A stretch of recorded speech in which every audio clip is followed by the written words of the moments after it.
Y'all run the lights up, man. Run the lights up, man. Run the lights up, man. Run the lights up, man.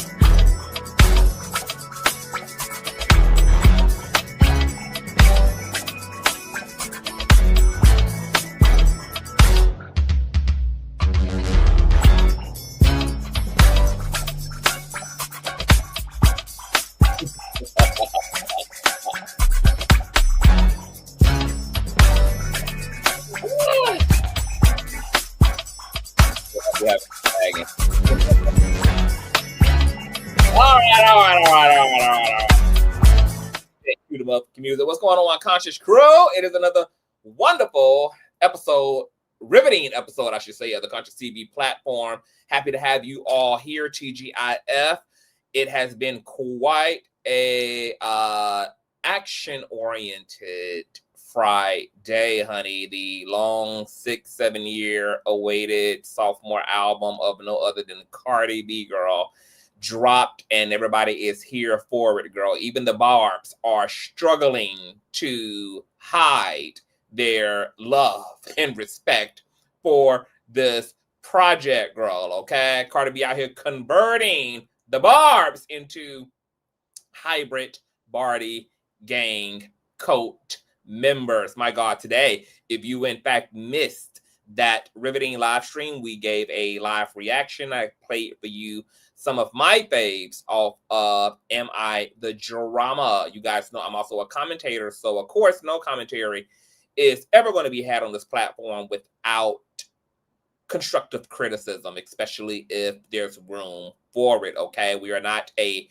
fan club. This is not a celebrity worship platform. We commentate. We give our real thoughts. We don't kiss anybody's ass. We're not on anybody's payroll. Our faves can get ran down on. And those who we don't like can also get their roses over here, because that's what commentating is, okay? But love the project. If you guys haven't checked it out, definitely check that out. The bitch went #1 on iTunes in all 31 minutes, beating Nicki Minaj's track record on iTunes for going #1 in 51 minutes, okay? So Cardi B is already racking up the racks, girl, breaking all types of records. It is a phenomenal thing. So shout out to Cardi B and all light and love to her. Now, her husband, or a strange one, I should say, isn't having the best week ever. But I didn't even put him on the docket, so he may be on the next docket, okay? But I need you guys to run all the likes up. We got quite a bit to get into, girl. We got a little bit of politics. We got Ding Dash. We got Trey Reed update. We got Kris Breezy, Diddy, Don Lemon, girl. It is going down in Holly weird, and we got to talk all about it. So please smash, dash, and bully the hell out of that like feature. Also, if you enjoy everything that the King does over here, aside from liking and sharing all across social media, definitely make sure that you guys show some love to the Cash App, $Consciouztv on Cash App and or paypal.me/ConsciouzTV. And that's conscious with the Z on the end, just like it is here on the channel. You can also follow me on Instagram, sign up to Patreon, etc. All donation and social media links are in the description box, and they're also scrolling on this screen down at the bottom, going from right to left and wide, so that you guys don't have to ask me during the show, where can you super chat, etc. All information is right there, and my moderators do a wonderful job at reminding you guys where all links are, etc. And shout out and thank you in advance, okay? Last but not least, please share the stream out to wherever it is you have digital community, whether that be your YouTube community wall, your Snapchat, your MySpace, your Twitter, your Tumblr, or your personal OF. I don't really give a damn where you in Batley the Light. Just let them forwards know that I'm live, I'm loud, and I'm certainly in color. And with no further ado, let's go ahead and push on through. I know a place where you can recharge your soul. Baby, that's Consciouztv. And in the midst of brokenness, he gon' see your asshole. Baby, that's Consciouztv. You gon' heal, you gon' laugh and catch a little shade. Ooh, girl. Y'all know he be slaying, y'all better stop playing. Come hear what he's saying. Ladies and gentlemen.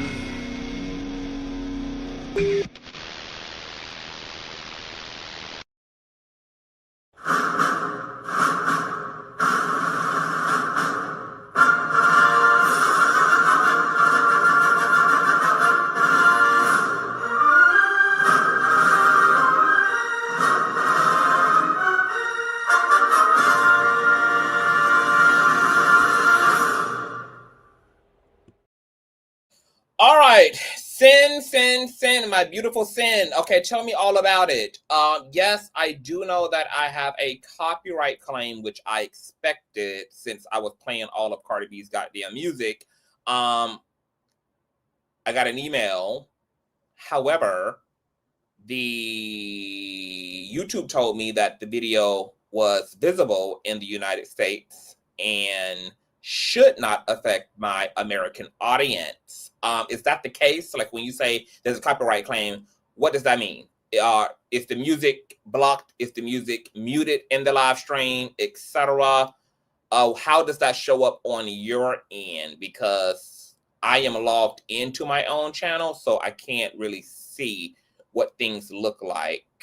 Because what it looks like from the inside is not what it looks like from the outside for you guys. So what does that mean? That the other live has a copyright thing on it. Does anybody else here know what, or have experienced what my moderator Sin has experienced with the Cardi B review? Let me know. As I wait on Sin, let me speak to all of you guys in the chat. What's going on, honey? Hey, my other Sin. You guys know we have multiple Sins, girl. I keep telling y'all. Some of God's faves have to be Cynthia's, girl, because there are so many Cynthias in the world. We have like 3 or 4 of them Cynthias over here. What's going on? It's gotta be Destiny, Gabriella. Hey, Art by Omni. What's going on, Kiera, who is throwing her moist panties at the screen? Thank you, baby mother. I'll make sure to hang those up on the wall later. What's going on, Sherry? Hey, Applesauce. What's going on? It's got to be Destiny. Roll that joint up, baby. What's going on, Sandy? Hi. What's going on, baby daddy Joshua? Hey. What's going on, Yolanda? Yes, it is. What exactly, saying? Like you got to explain it. I don't know what you're saying yes to exactly. Like, lay it out for me. The whole video. Oh, they blocked the whole thing. Wow. Okay. Hold on. Let me check something. Maybe I'll check it later. I'm not going back. I'm not going to edit out anything, girl. If YouTube took it, then they damn took it. Because I'm not going to make any edits on that video. But like I told you guys in the live stream, I said, chat, I don't even know if YouTube is going to let me get away with what I'm doing right now. But we're going to see. But let me go ahead into my studio settings and check. Because obviously there's a major copyright claim on it. But I'm going to read you guys what YouTube told me. Thumbs up if you guys are coming in. I'm checking my last live stream since apparently you guys can't see it. I'm so glad. Look, I told you guys, I said y'all might want to be in here for the Loud Live and then Color Child because I don't know what it's going to be giving. I don't know what it's going to be giving. This video might not stay up. Let me go to content. Let me see my last live stream. Cardi B, where are you, darling? Okay, let's get into Miss Cardi B's. Blocked. Okay, so they fully blocked it. Okay, copyright protected content found. No one will be able to watch your video. Okay, wow. They snatched the whole thing, child. Okay. Initially, they told me that it was still visible, etc., that most of my American audience would be able to see it. Now it's totally gone. And because I reviewed like 15 damn different songs, yeah, I'm not going in to edit all of that. What I will do instead is, well, first of all, you guys should tell every other commentator that if they play all that goddamn music, because it's a lot of commentators who did reviews and reviewed the entire damn album and Loud Live and in color, so they shit gonna be going as well. That's not a copyright strike. They just removed it because of the copyright content found. So it's gone. The channel is still in good standing. I'm obviously live right now, so they can have it. So I guess what I'm going to say then, since you guys can't even see it anymore, is that I really enjoyed Am I the Drama? It's a straight to listen through project. It is what I like to call Cardi B's Mariah Carey's Emancipation of Mimi. That's what it's really given to me. I think this was an epic and really dope comeback. Very, very, very notable tracks that are going to do very, very, very well on the charts and very well on TikTok. There are definitely some tear jerkers on the album, like Man of Your Word, which is a hoorah off to Offset. But you know what's crazy about them saying that no one can see it is I'm still getting comments underneath the goddamn video. Like somebody just commented under my review video just literally 5 minutes ago. So they must have just blocked the shit out of it. Like just now. My only criticism for the project was that Cardi B needs to work on her rap enunciation, because sometimes, girl, her vocabulary and verbiage just got all swallowed and jumbled up. I want Cardi B to use her vowels. Okay, girl, open that throat like you did for several years to Offset. Okay. My other criticism was also her lack of proper speaking in interviews, because I watched like Sway in the Morning, I watched the Gayle King, I watched the Breakfast Club interview, and it's just difficult for me to listen to Cardi B because it sounds like it's hurting when Cardi B is speaking. Okay, yeah, she needs a linguist, like she needs, you know, a speech tutor, because Cardi B is too grown and too rich and look too fucking good to sound as immature and dumb as she does. She sounds like a struggling 7th grader when she speaks. And because I'm empathic, I plug into the pain that I'm experiencing listening to her, because it sounds like she's hurting when talking. I begin to damn hurt. And I have to damn check my damn cardiovascular movement. I have to check my damn post and shit, girl, because shit in me starts physiologically hurting because it sounds like she's struggling to speak. Now, like I said in the review video, I don't know whether it's because Cardi B has crooked teeth that have been doll piled on top of with veneers, and then all of that is collaborating with Afro-Latina saliva. And so there's a lot going on vocally and orally, and it definitely bleeds through in her records and in her everyday speaking. And I think Cardi B's a little bit too rich, bitch. And that ass is a little bit too big for her to be sounding the way that she does. It's time to put the money where her literal mouth is, because there needs to be an upgrade there. But aside from all of that, great personality, funny lady, great content creator. Sophomore album is the shit. And I am looking forward to epic visuals to this project. Don't let us down, Cardi, like Nicki did with Pink Friday 2, girl. She didn't give us one freaking visual. Okay, so I'm going to need a visual for Principal featuring Janet Jackson. I'm going to need an epic visual for Magnet, which is a diss record to all of the girls, from Via to JT and JT's wife, Lil Uzi Vert, to Ice Spice Girl. I'm going to need other things, okay? But check it out. It's a great project, okay? Now we got to get into some boring shit before we get into the thick and the minutia, as my boy YB Entertainment would say. Because remember, in the previous lives, I've been telling you guys that YouTube have been making changes. Yes, we have lost subscribers. Right now, everybody is losing subscribers, including Horseface Wiggins, who is losing 150 subscribers per day. There's a reason for that. We're going to get all of those people back.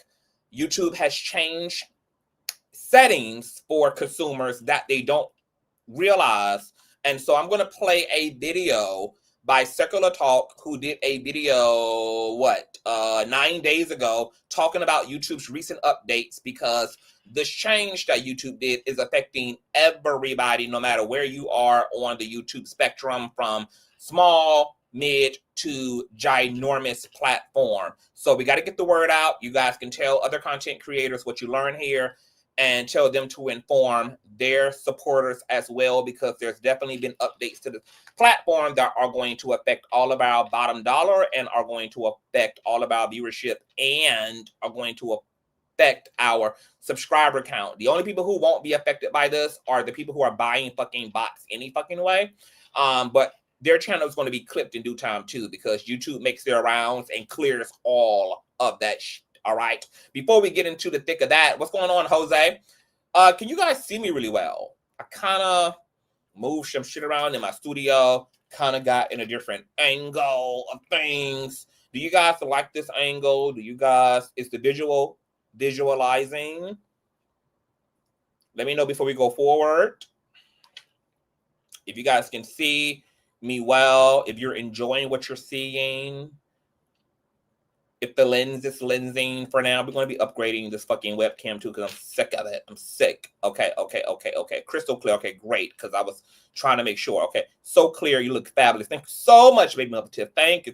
Looking great. Okay, thank you guys. Okay, so let's play Circular Talk. Once again, this is going to be a little bit, you know, this is the administrative part of the show, but I have to tell you guys this so that you guys can know what's going on. Of course, it's covered by fair use. Let me go ahead and share this out. Let me show my screen, actually. And you guys, please thumbs up. We need all of that because YouTube is doing the most right now on all the girls' head tops, honey. She's playing the deadly game. Playing a real deadly game right now. Hold on. I got too much shit going on.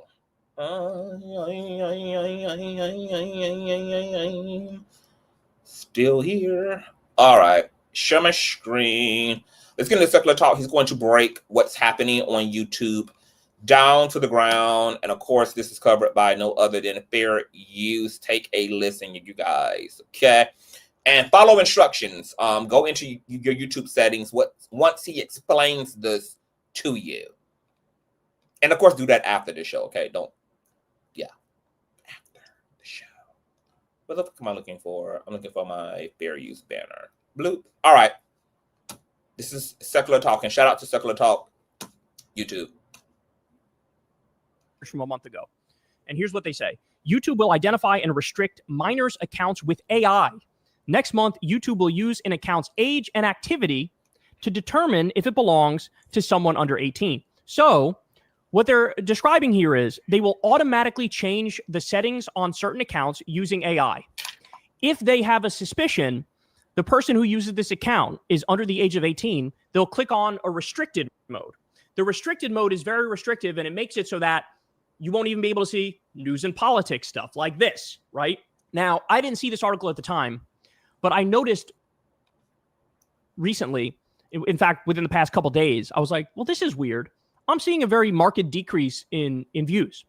And then we actually crunched the numbers, and it's anywhere between 25% and some days it goes as high as 33% reduction in views. That's huge.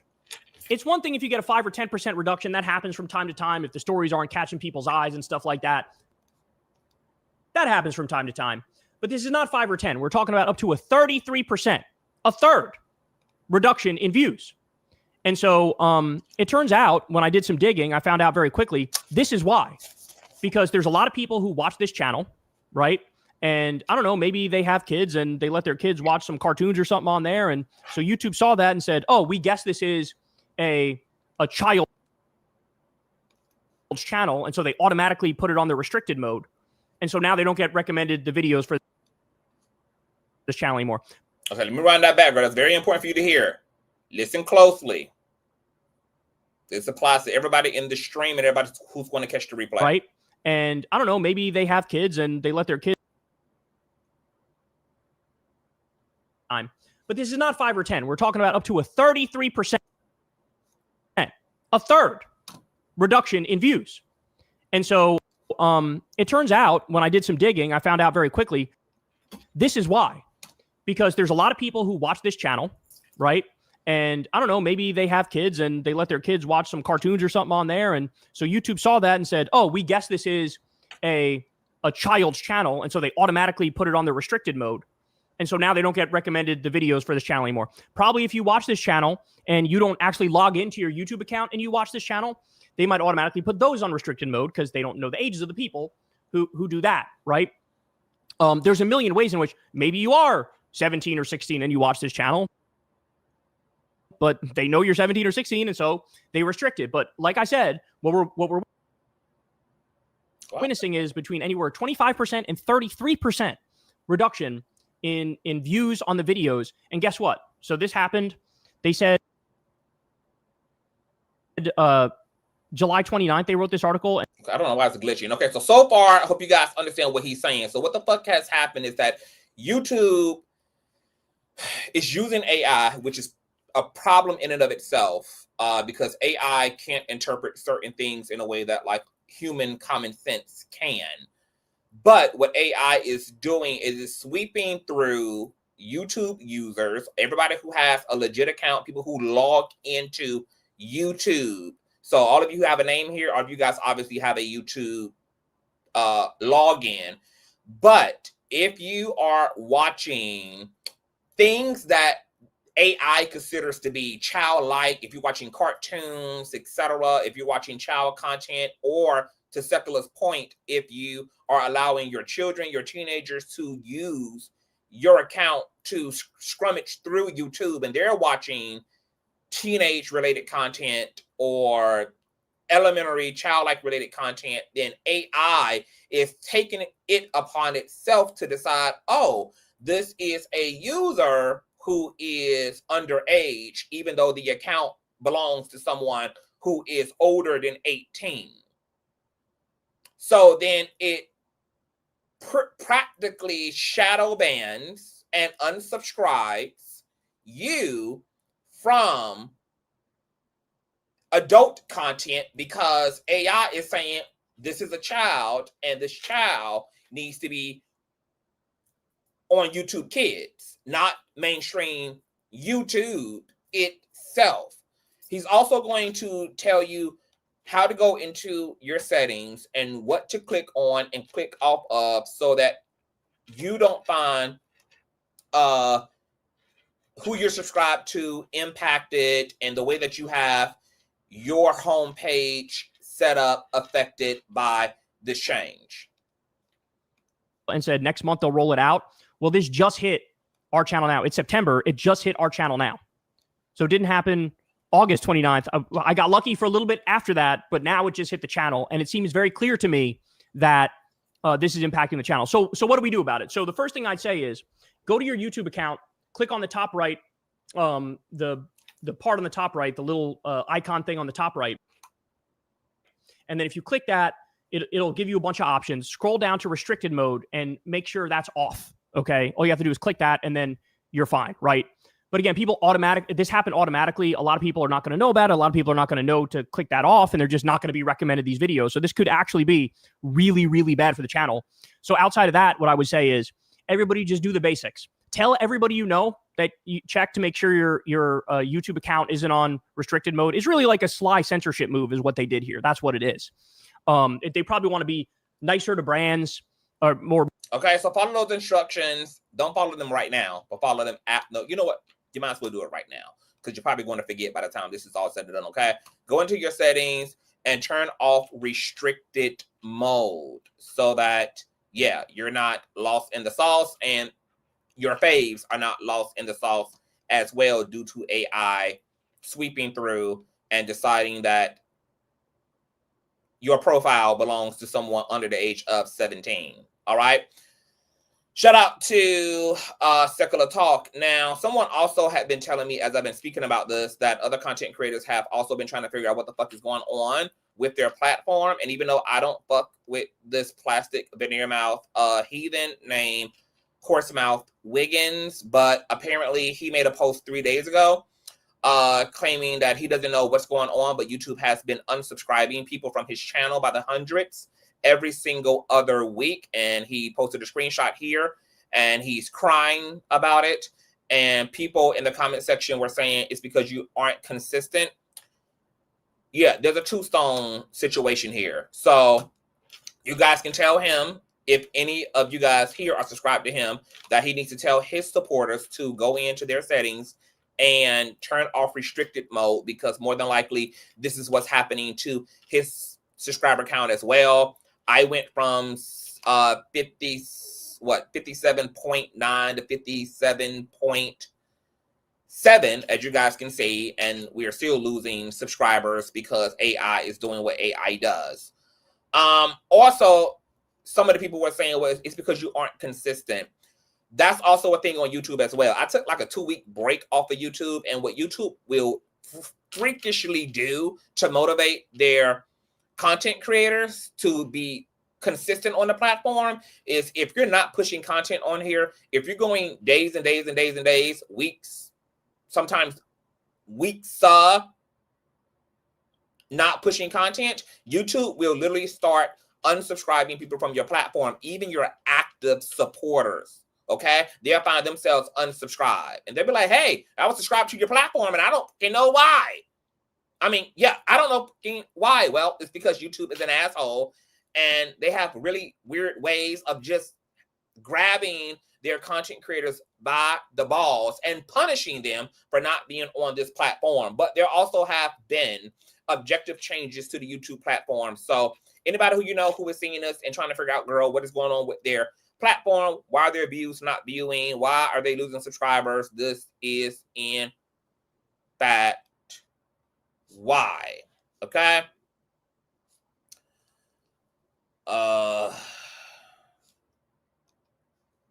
Hold on, you guys can't even see what the fuck I'm even looking at, y'all. All right, can you see that? Can you see that? Okay, this is Wiggins platform. Yeah, YouTube is weird. It's a very bizarre platform. They do really weird shit to sabotage their content creators all the time. All right, so enough of that. Let's get into our freaking docket. So Don Lemon found himself peeling the toupee back on Piers Morgan, who had Don Lemon on the show. And, you know, the thing that I love about Don Lemon, because I'm not I don't know what you call it. Like, I'm not a really political person. I don't watch the news unless, you know, we're at the grueling freaking end. My camera is so shot, girl. Everything is out of frame. All right. So,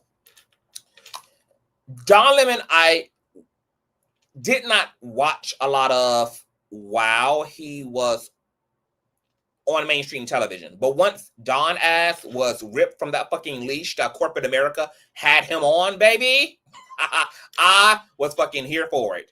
And the same thing has happened for Joyce Reed, who was already righteously unhinged. Okay, Joy Reed always spoke her mind, but baby, since her ass has been terminated from mainstream corporate space, her ass has been also even more righteously unhinged. And the same thing is happening to Jimmy Fallon. Everybody who is not falling for this extreme right, alt-right wing regime that Trump is leading are being punished. People are losing their jobs, people are being fired, people are being suspended, and people are having now to carve out a real life brand and develop a community for themselves by indulging in the good old digital age, which is replacing mainstream media any damn way. So in some weird way, this is really working in the favor of a lot of people who really can't get up in this shit like they motherfucking want to, because their corporate spaces are being lobbied and backed by other networks and brands and sponsorships. And so you have to walk on a lot of eggshell. So people are also now canceling Hulu and Disney Plus because Jimmy Fallon was recently punished for trolling the fuck out of Charlie Luther King Kirk and Donald fucking Dumb, and they have deplatformed Jimmy Fallon, or not Jimmy Fallon, Jimmy Kimmel as a result, girl, where the girls are also now boycotting the fuck out of Hulu and Disney Plus in retaliation of them punishing Jimmy Kimmel for saying what the fuck most people are saying, who are not bigots and are not racist and are not sexist and are not queerphobic and are not homophobic and are not xenophobic. Like, yeah. So Jimmy Kimmel, welcome to the party, my love. You have no idea how this is all about to work in your motherfucking favor, girl. Okay? You're going to conquer and dominate out here. But let's check out Don Lemon, who also was fired from corporate media, who is growing immensely on YouTube. He probably will be at 1 million subscribers by the end of the year, to be quite honest. I mean, he's only been on YouTube for like a year. He's already at like 800,000 freaking subscribers. So shout out to Don and his white husband. We're going to get a little bit into that as well, because I have a question for you guys. But check out him checking Piers Morgan's hairline, girl. Let's get into it. Matter of fact, let me restart this. And you guys, thumbs up, because we need all of that. Would you say that again? I mean, what led you to say that? Piers, let me just say this. I'm going to answer your question, but just so... Oh, and the context here is Don Lemon and Piers Morgan clash after Don says Piers ambushed him with a question about being fired from CNN. Quote, "I think you're being a complete penis." The audience knows, and I hope you don't cut this out. When I asked you what subjects you wanted to talk about, you know what you said to me? You said, I want to talk to you about freedom of speech in America and the response to Charlie Kirk's death. Yeah. Not once did you mention that we were going to talk about CNN or whatever. So, and had I known that, I probably wouldn't have accepted this interview. You have invited me on many times, and I tell you, Piers, I know you. I would come on your show, but I don't do panels. And so when you said I'm not going to be involved in a panel, I agreed to come on your show. But I thought you would also stick by the subjects that you told me that you were going to talk about. Just to be clear, rather than try to ambush me with something. Just to be clear, so, you and I haven't. Well, Don, just to be clear, you and I haven't had any conversation about your appearance here. You're talking about my team talking to you. Yeah, no, and I saw you, Piers, in a restaurant, and I said, "Hey, Piers, good to see you. Yeah. I would come on your show, but I don't." Slide number 2. But I don't do panels. Right. And I said the same thing to your bookers. There's only one and of so you when done. I asked you, and right. Okay. And so, yes. And I said, that's why I agreed to do it. But when you asked me, or when your team asked me what subjects, and I asked them 2 or 3 times, I have the text messages, what do you want to cover? Yeah. Not once was CNN mentioned. So I don't appreciate being ambushed, but let me answer your question. Now, Piers Morgan is known for some guerrilla style interviewing, ambushing people. This is not the first person who has checked Piers Morgan. Who was it? There was someone last year who got off into Piers Morgan's flat, pale, British ass. Somebody checked him then and were calling him out about going off script, asking things and bringing up things that they had agreed not to. I forgot who that was. I believe we covered it, but it's happening all over again. Don Lemon is experiencing the same bald-headedness. Hang on one second. No, Don, hang on 1 second. Let's just be crystal clear about what's just happened. You brought up the subject of cancel culture. I asked you, did you feel your departure from CNN was an example of that? And you answered the question. And I think it's perfectly reasonable. And I answered the question. Perfectly reasonable in that if you'd said to me, I don't want to talk about it, fine. Sorry. You said what you're going to say. By the way, we don't, disingenuous. Don, we don't I don't like arguing like this. I'm not going to get into an argument with you. Piers, I think that's completely disingenuous. And I think anyone watching that. What are you talking about? And so if you will allow me, please. Thumbs up, you guys. Thumbs up. What are you talking about? Okay, did you invite me here to interrupt me, or are you going to let me? I think you're being a complete dick, if I'm honest with you. Okay. I do. Well, that's very kind and respectful of you. It wasn't intended to be kind or respectful. I don't like the hominem attacks. I could respond in kind. You can say what you like about me. I don't care. I think that I am. Don, he's giving you the green light to rip his ass a new social security number. I know you're not going to go high when Piers Morgan just went low and gave you the green light, girl, to go straight to hell with it, Cardi B style. I think that I'm above that. I'm not going to do that, Piers. That's not who I am. I don't understand why you're playing the victim card when you yourself mentioned cancel culture. Because Piers, Oh my gosh. Okay, hold on. Let me do this. What are you going to do? Here we Read go. out my If you team's want me to do messages this, to you? Piers, it should be embarrassing. Yeah, I can read out the team messages to you because Well, I what just are think you it's prepared to completely talk about then, unfair, Dom? and you know that. I'm prepared to answer your question, and then I'm going to move on. I told you I'm prepared to talk about Charlie Kirk's death, the response to it, and cancel culture, and and freedom of the press, So and freedom of speech. you I'm were prepared to talk about that. But cancel let me just culture, answer, or you weren't? unless you. No, I'm not prepared. you're not prepared to talk I can about talk cancel culture, but that has. Oh my God, Piers, could you stop interrupting me? Not really. You're kind of exhausting me. It's ridiculous. Why would you react this? The caucasity of this is a perfect receipt of the way Conquistadorian cave-dwelling people gaslight the fuck out of minority folk all the time. It's the gaslighting and the caucasity for me. Like, you literally brought up a whole situation that Don Lemon thought you were going to respect to not bring up, and then you bring it up, and then you blame him for being in his feelings about you going off script and doing the most for a click and a view. And the fact that Don is also not blaming Piers Morgan up has to have everything to do with the white man that he is married to, girl. Don Lemon has spent too much time around white people, girl. Let Piers Morgan have it. Way to a perfectly normal. Obviously, if you mention cancel culture, obviously it's rational and logical that I would ask you whether you felt what happened to you at CNN was that I played. It is a rational response. It is a question that makes perfect sense considering where the conversation was going. The only problem with that is that you had a clear agreement with Don Lemon to shut your fucking mouth and to not bring up him being terminated from CNN. So the next thing that should have happened in your brain is, oh, I can't even ask him. What makes logical sense to ask him, given that he's bringing up cancel culture and was canceled from his corporate job because I've already signed my name in blood, agreeing that these were the things that would not come up in our time together on StreamYard. And then to take zero responsibility.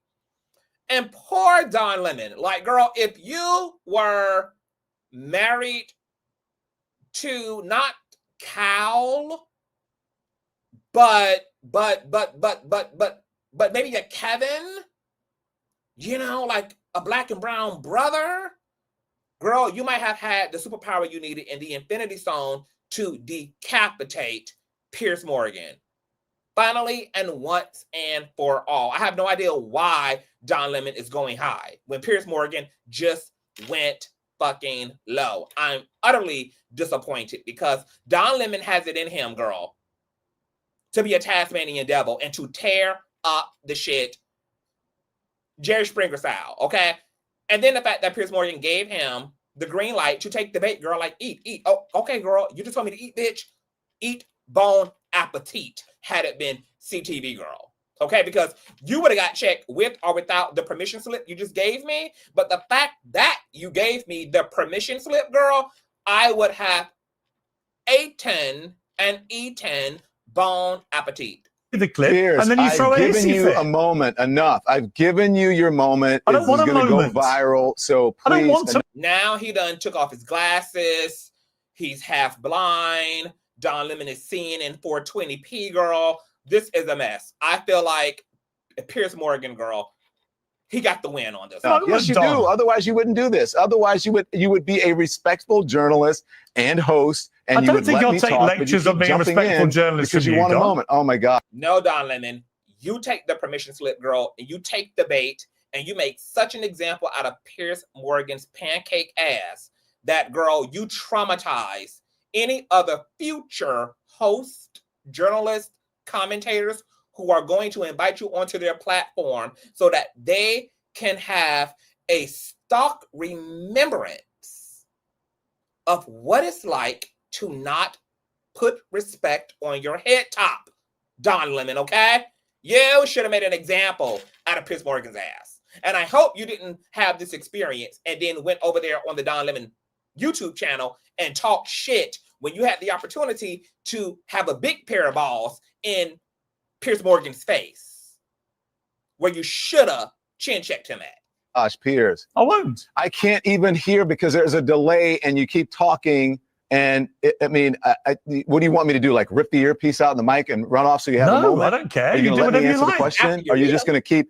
Are you just going to keep pillaring me with questions? I don't know why you've gone on this and cutting me weird off rant. before I don't answer? understand any of it. Why have you done this weird reaction?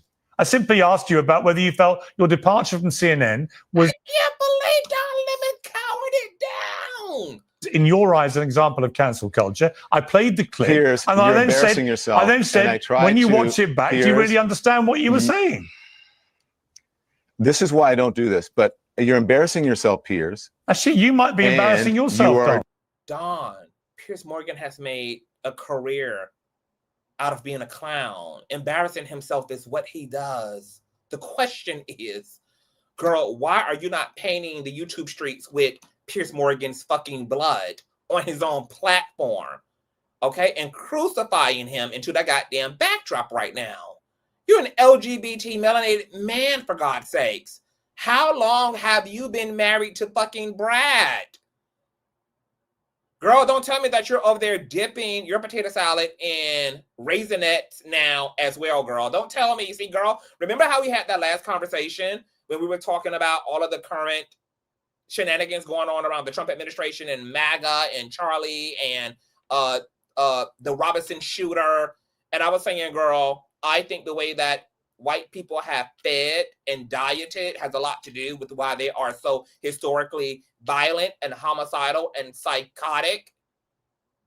Okay, well, now I'm also afraid, girl, for all of my sisters and brothers who are interracially entangled, because that dieting is emasculating them, girl. Okay, having more cheese than noodles in your macaroni is causing the testosterone, girl, to just shrivel all the way up. I don't understand where Don Lemon's penis went in this exchange.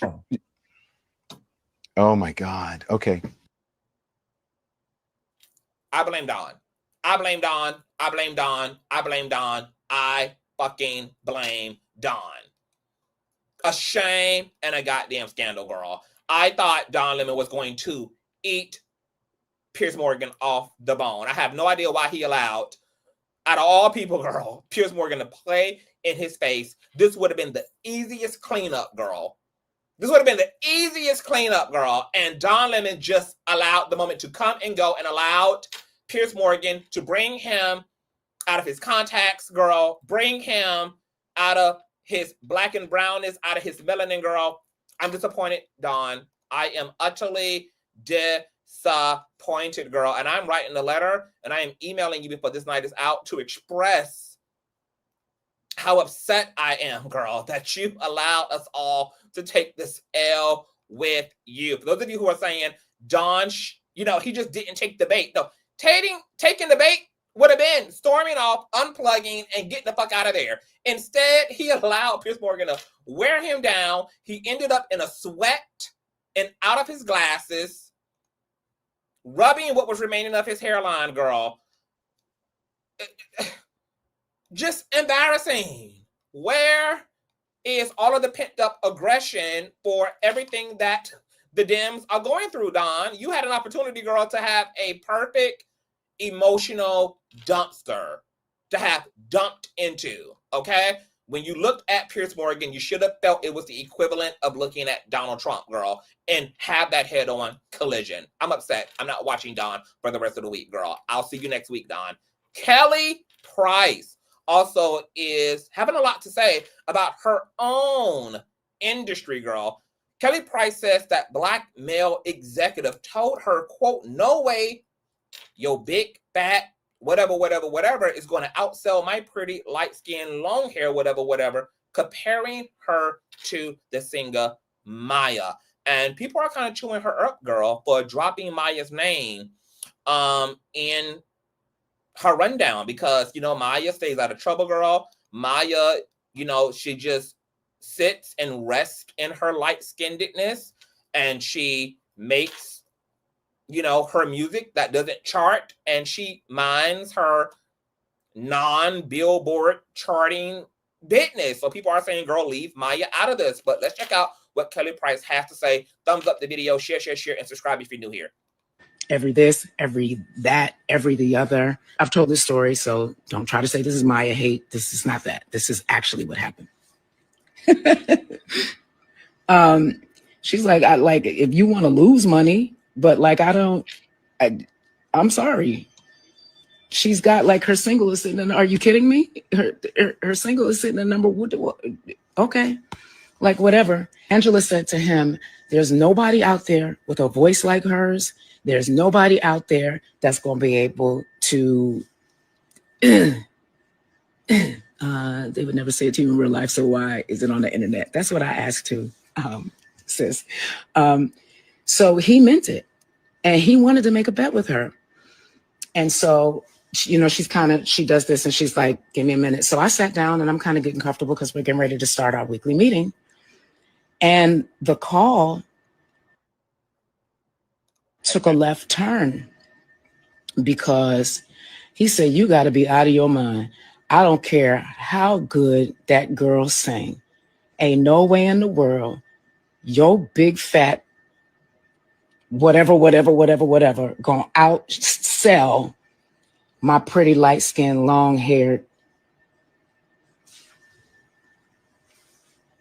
That's exactly what he said. It was a man, and it was a black man.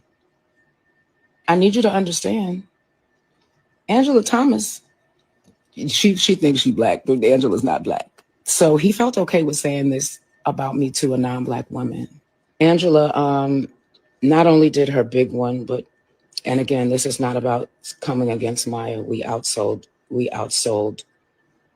that artist. I remember my first week numbers. We outsold that artist probably by about 30 or 40,000 records. Oh, took a left. I am afraid that Kelly Price's slip is profoundly showing, like, those draws have actually like hit the fucking floor, and she has no idea that she's walked away from them as she's drenched in a long dress, girl. Like, your draws are back here, Kelly. I don't know if you realize it, girl. There is no way. I'm not going to say there's no way in hell, but this is a very bizarre way to present this alleged conversation with this ambiguous black male executive, because you actually had more to say about Maya in your narrative than you actually did about the executive, girl. You're sitting here saying the bitch don't chart. She ain't got no online presence. Your recent project just outsold her, girl, but all due respect to Maya, baby. Are you okay, Kelly Price? Like, did you just lose a deal to Maya? Like, did she just take up the BET slot? Because it's given that you created a fictitious storyline in your mind to give yourself permission to take subliminal shots at Maya. And you brought this to the internet and really thought, girl, that you was doing your big one on, I don't know what, the fat phobia in the industry, the colorism in the industry, because you thought that is what people want to be blinded by. And maybe we would have actually brought into it had you just not did all that you just did on Maya's body, girl. You just turned Maya's body into a fucking trampoline, girl. And had to know to put respect, girl, on this gag and roast of Maya. Okay? I don't understand. Brenda, move around, okay? Fat phobia is a real thing. Colorism is a real thing. The industry is saturated in it. The issue with Kelly Price is that apparently her issue is with the black executive in this hypothetical situation, but she just dragged the shit out of Maya, who she says she has no problem with, because it's giving that the issue is really her own inferiority complexes with Maya. But because she can't be a woman about it, she's found some way to create a fucking lie to disguise what is coming off as hitting Envy Girl. And everybody has fucking clocked it. There are two major things with this narrative that Kelly Price has presented. Is for one, you did too much on Maya, who, in your words, has nothing to even do with this, and who you have no problem with, and yet you just practically told everybody how she is a non-selling nobody. And then for two, I don't understand how you've come to the internet to expose this fat-shaming colorist who's in the form of a black male executive, but you drop Maya's name, but don't put an address on his. Are you okay, Kelly Price? Why would you not drop his name? Why would you protect this high-powered colorist, fat-shaming music exec? Why not drop his name and clear it so that the public can run down on him, so that the public can cancel his ass, so the public can go and do what they do best on YouTube and Instagram and TikTok, which is drag the living shit out of his ass?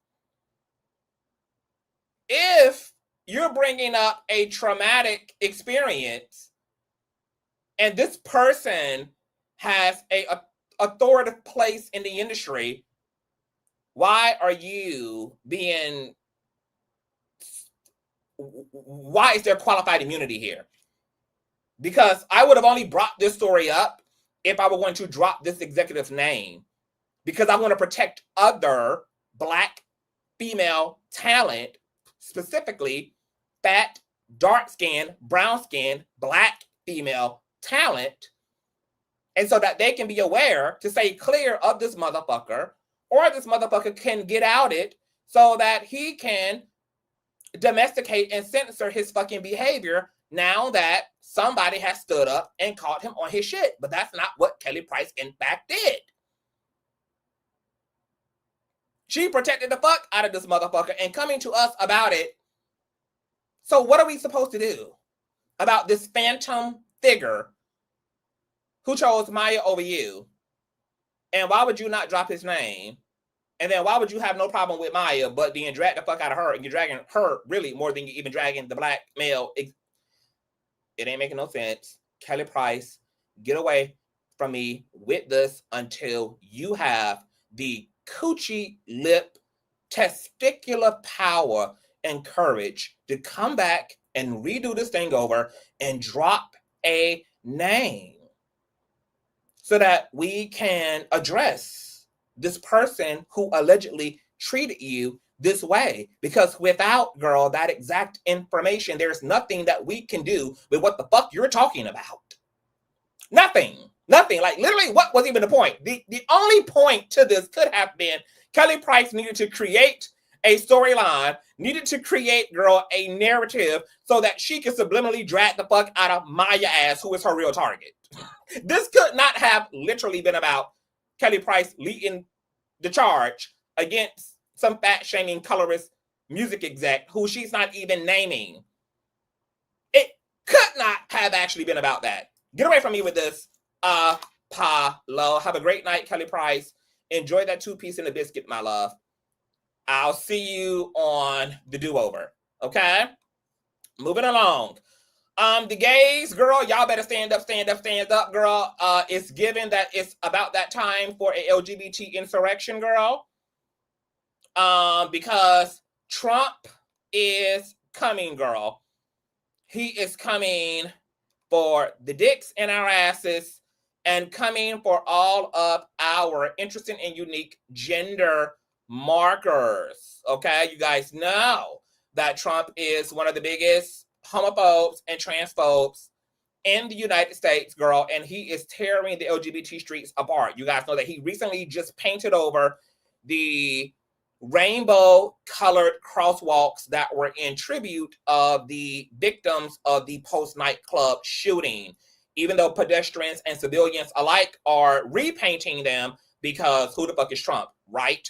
However, baby, that must have only gaslit the fucking narcissist, because now Trump's administration is asking the Supreme Court to remove non-binary passport gender options, because in his world, only male or female can be selected based on birth, girl. So Trump is about to keep all of my non-binary assholes from being able to identify as bananas and rabbits and them, the, we, she, her, girl. Somebody go and get goddamn Flaming Road on the line, girl, because I'm going to need to hear all about it.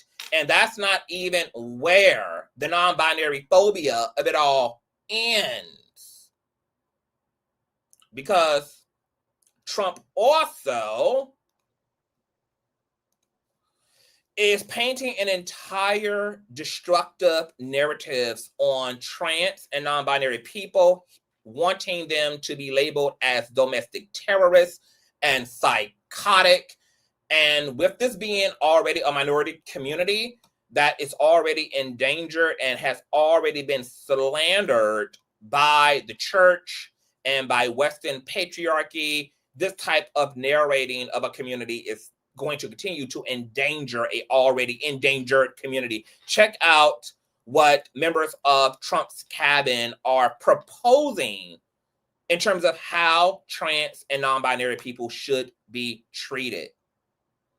Oh, this video has a motherfucking sound, my love. Oh, yes, it does. In the House, you're back in session. Is this something that could be on the table with the speaker, something to bring back mental institutions? I don't care what you call them, but a place where people can get the treatment that they need so this doesn't happen again.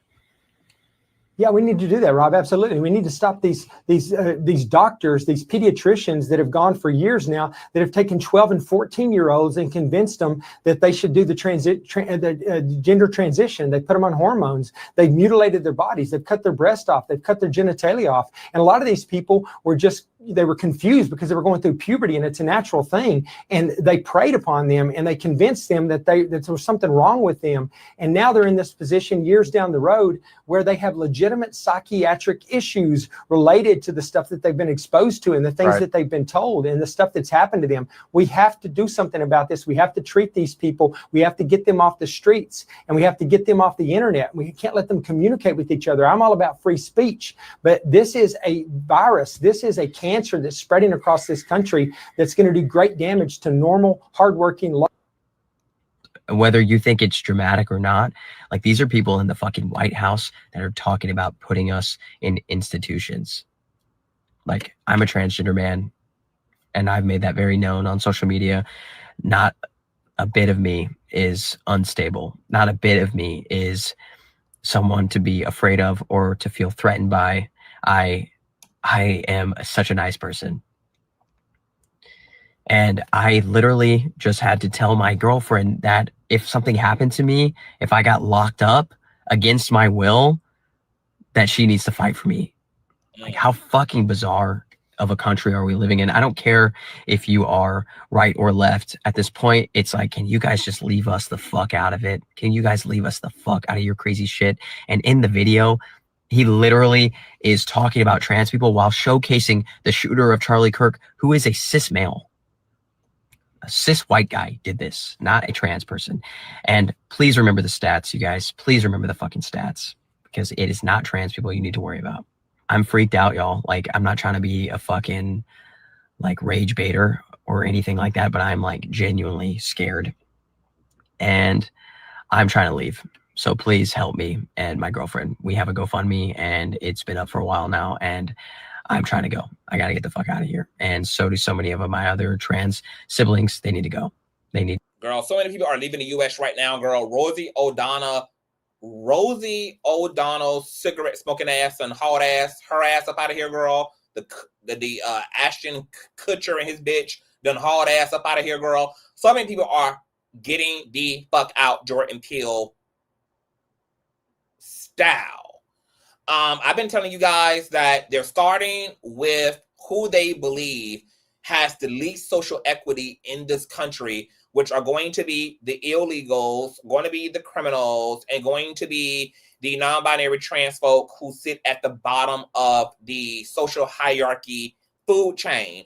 Once they groom the country successfully to be okay with people who already are considered rejects or unwanted, once they get us to play into that, who they're coming for next is the people who live on the second floor of America, which are Black and brown people, which are same gender loving people. They're going to climb to the third floor of the house, girl. All the middle class and poor whites who thought they were going to have qualified immunity because they believe that Trump is an actual racist when Trump is actually a elitist who is cosplaying as a motherfucking racist.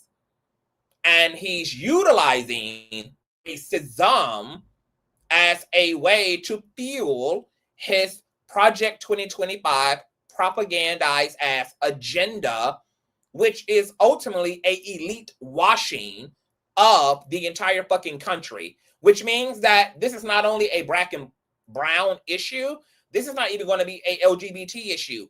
This is going to be a white issue as well, because Trump is eating his own. This administration is coming for whites as well, which is why you have all these disgruntled MAGA folk who are losing their mind. They're breaking up with the cult. All these white people now who are standing to the left, who are becoming fucking liberals because they are already starting to see that they too are also not going to benefit from this collective.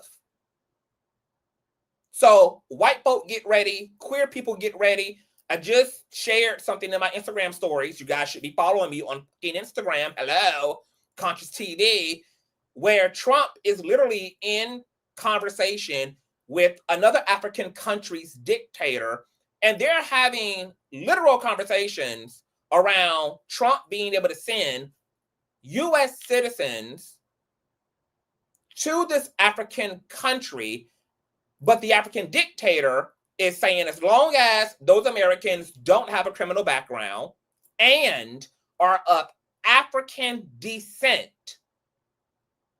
if y'all think that they're just sending ICE girl to the Latinx community, if you guys think that they're just going to sit around here and run down girl or Jennifer Lopez's family, you have another thing coming. Girl, they're coming for Detroit. They're coming for Chicago. They're coming for the hoods, bitch. They are getting the paddy wagons and the Spirit airline flights ready for all of our Black asses as well. We may not go before the Latin folk go, before the Asian folk go, but baby, we're on that fucking hit list. Okay, at this point, girl, we're literally all in this shit stew together. And anybody who thinks, girl, that they're not going to be touched in this, unless you are a part of the 1%, which is what Trump's system and vision is all about, the 1%, girl. Not the 30 and 40 and 50 that make up the U.S. population, hence European folk, European descended folk. No. This is a wealth class agenda. And for the first time in U.S. history, your complexion won't even be able to protect you, white folk. But once again, baby, all of our heads are on a motherfucking swivel, y'all. This ain't the time to be sitting and laughing at other fucking communities. This ain't the time to be cheerleading, girl. Oh, yeah, well, girl, I agree with what he's doing to the trans and what he's doing to the non-binary, what he's doing to the gay, what he's doing to the Latinx, girl, as if we're not on Namaste ship as well, bitch. Okay?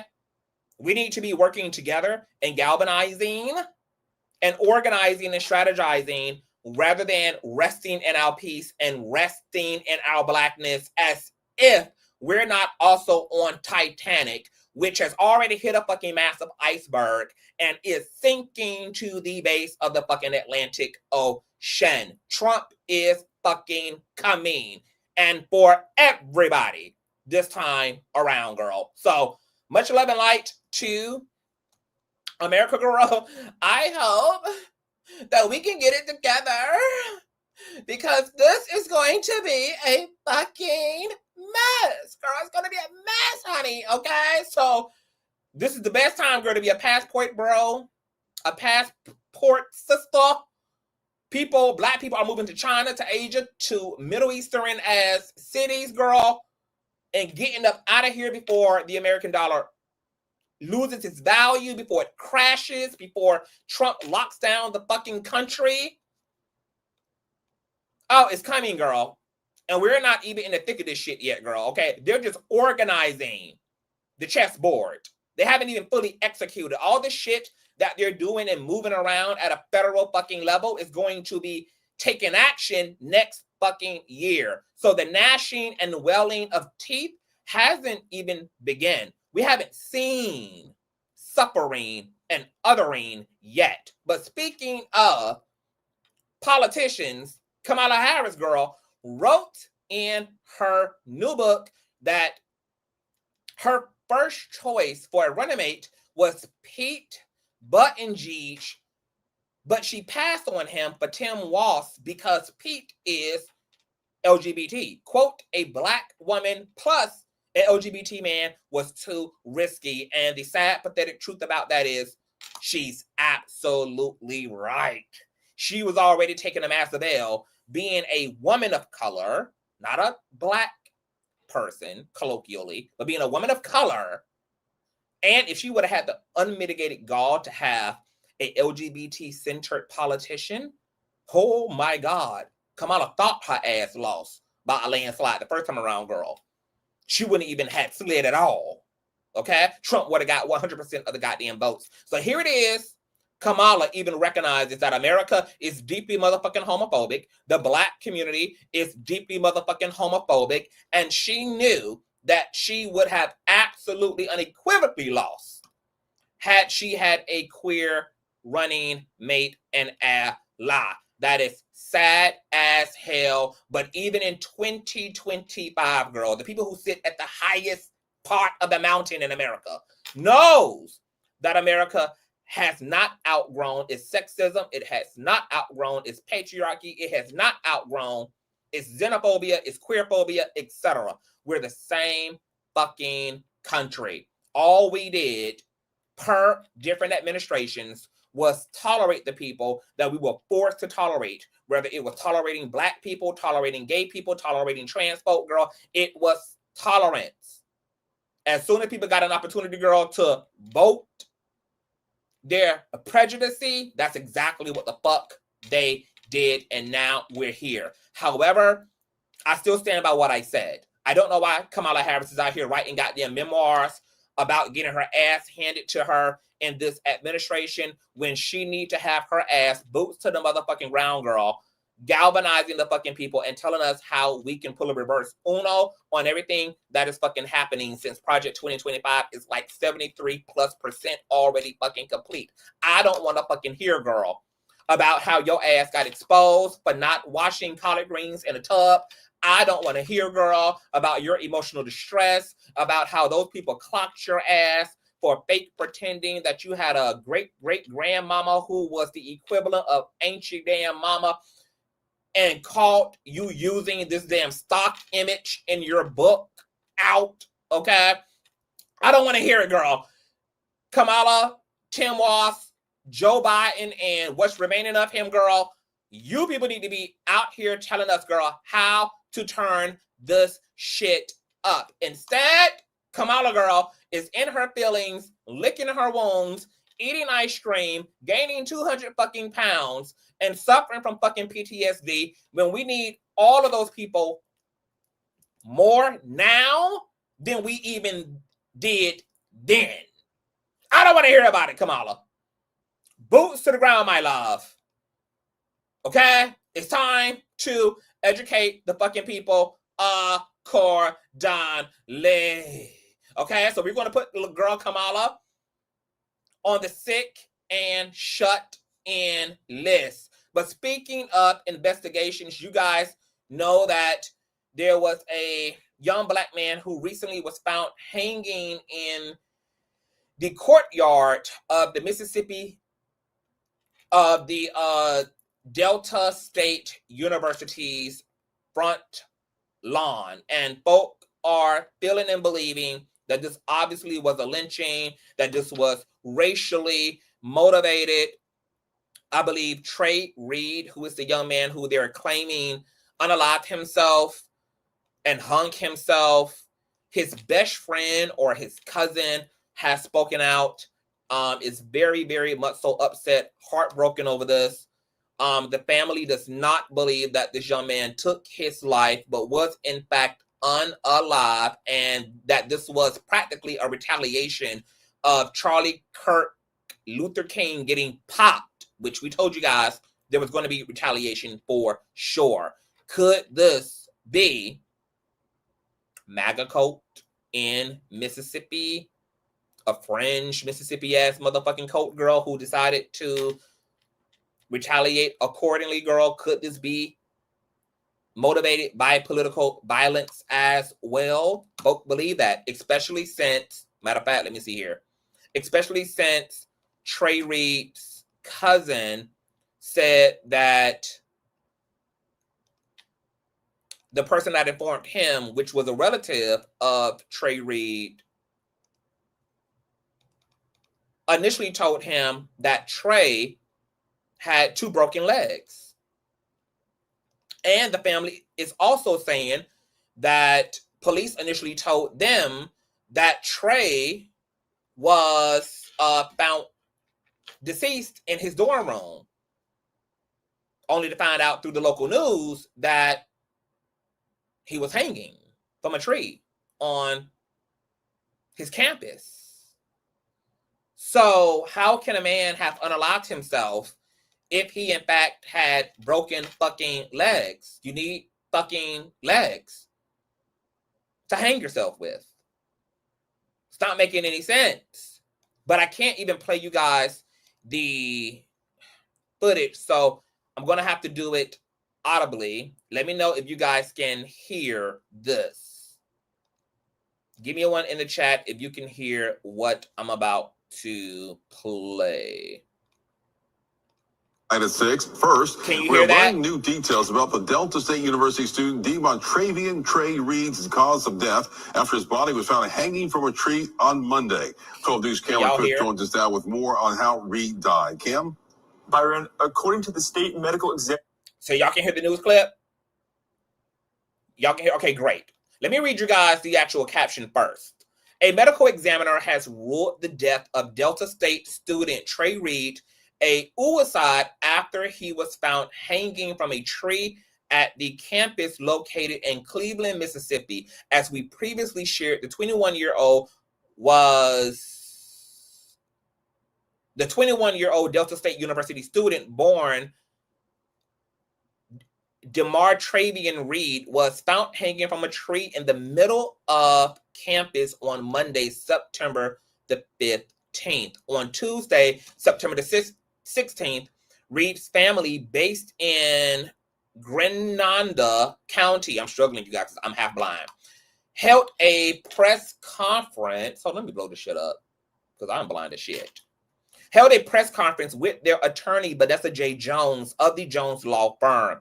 At the time, the family demanded an independent autopsy, noting that they were told conflicting reports from the Delta State University Police and Grenada County Sheriff's Office. They were finally told the truth that Reed's body was found hanging from a tree on campus and not in his dorm room.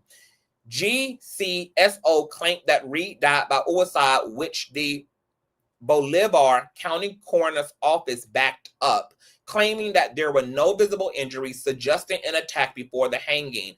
As of Thursday, the state's medical examiner has now ruled that Reed's death was by suicide. The family is still demanding answers and to see relevant video footage from that morning. Here is a excerpt from a news network. Office, Reed's death has been ruled a suicide. According to the Cleveland Police Department, the final toxicology results may take 2 to 4 weeks to complete. His body was found around 7:30 Monday morning, hanging from a tree near the pickleball courts on the Delta State University campus. The coroner's office arrived about 30 minutes later and confirmed his death. Reed, who died at 21 years old, was his first year of school at Delta State. Cleveland Police Chief Travis Tribble released a statement that reads in part, quote, "Our thoughts and prayers remain with Reed's family and friends during this very difficult time. We want to encourage anyone who is struggling to reach out for help." We are following several breaking stories tonight at 6. First, we are learning new details about the Delta State University student Trey Reed's cause of death after his body was found hanging from a tree on Monday. 12 News Cameron Smith joins us now with more on how Reed died. Cam? Byron, according to the state medical examiner's office, Reed's death has been ruled a suicide. According to the Cleveland Police Department, the final toxicology results may take 2 to 4 weeks to complete. His body was found around 7:30 Monday morning, hanging from a tree near the pickleball courts on the Delta State University campus. The coroner's office arrived about 30 minutes later and confirmed his death. Reed, who died at 21 years old, was in his first year of school at Delta State. Cleveland Police Chief Travis Tribble released a statement that reads in part, quote, "Our thoughts..." Okay, we already had read that. End quote. That's the current update, you guys. They are deeming this young man's death as a suicide. The family absolutely needs to get an independent autopsy done so that they can corroborate and legitimize this initial narrative that Trey also had broken legs. An independent autopsy is going to verify that. Hopefully they get that done and accomplish that. The current coroner is citing that there are no other injuries. There's nothing there to suggest that there was an attack prior, and that's why the death is being deemed by side. You guys, it is very odd. Do college students take their lives? Sure. Do 21-year-olds take their lives? Sure. Could Trey have had mental health issues? I mean, he is a black 21-year-old male. The unfortunate and scary part about this suicide narrative is that it is in unison with the current statistics around black male mental health. He is in the age range of black men who are disproportionately taking their lives and struggling with ideation and mental health issues. We do have data that shows that there's been an escalation in black men's mental health.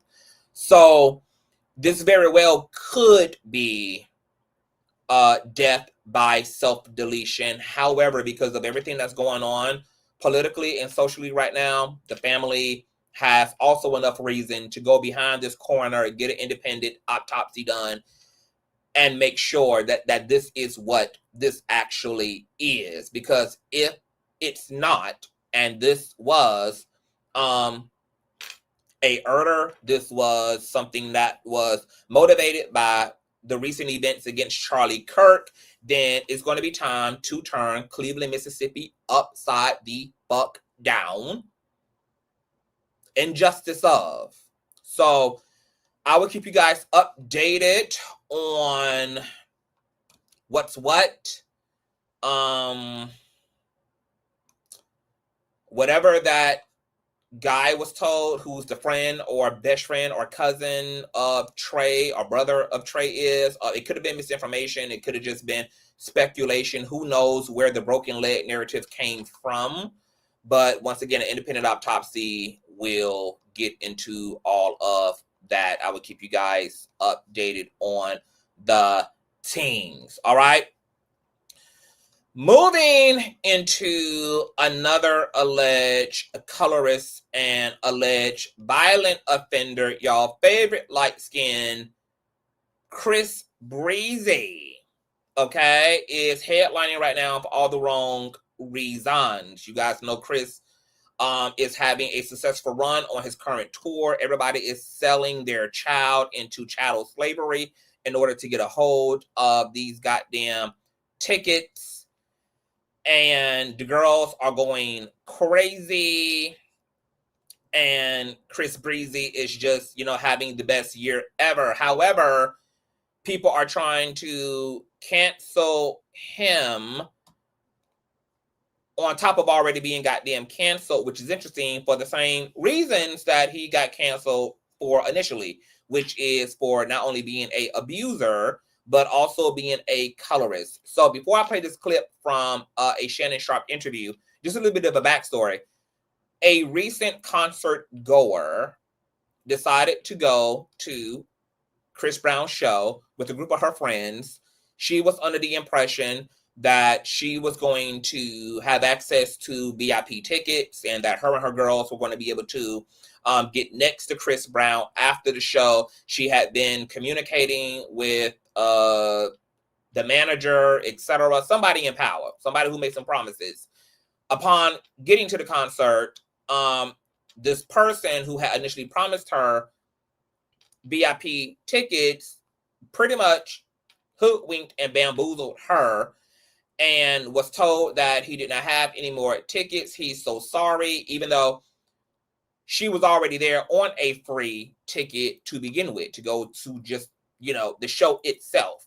But she was also promised VIP tickets as well. Now, this particular concert goer is a dark-skinned woman.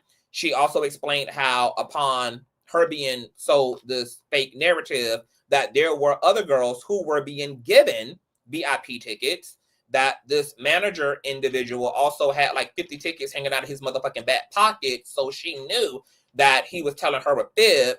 And the irony was that all of the girls who were being greenlit to get into the VIP section were Blasians, were mixed race, were light skin and exoticals.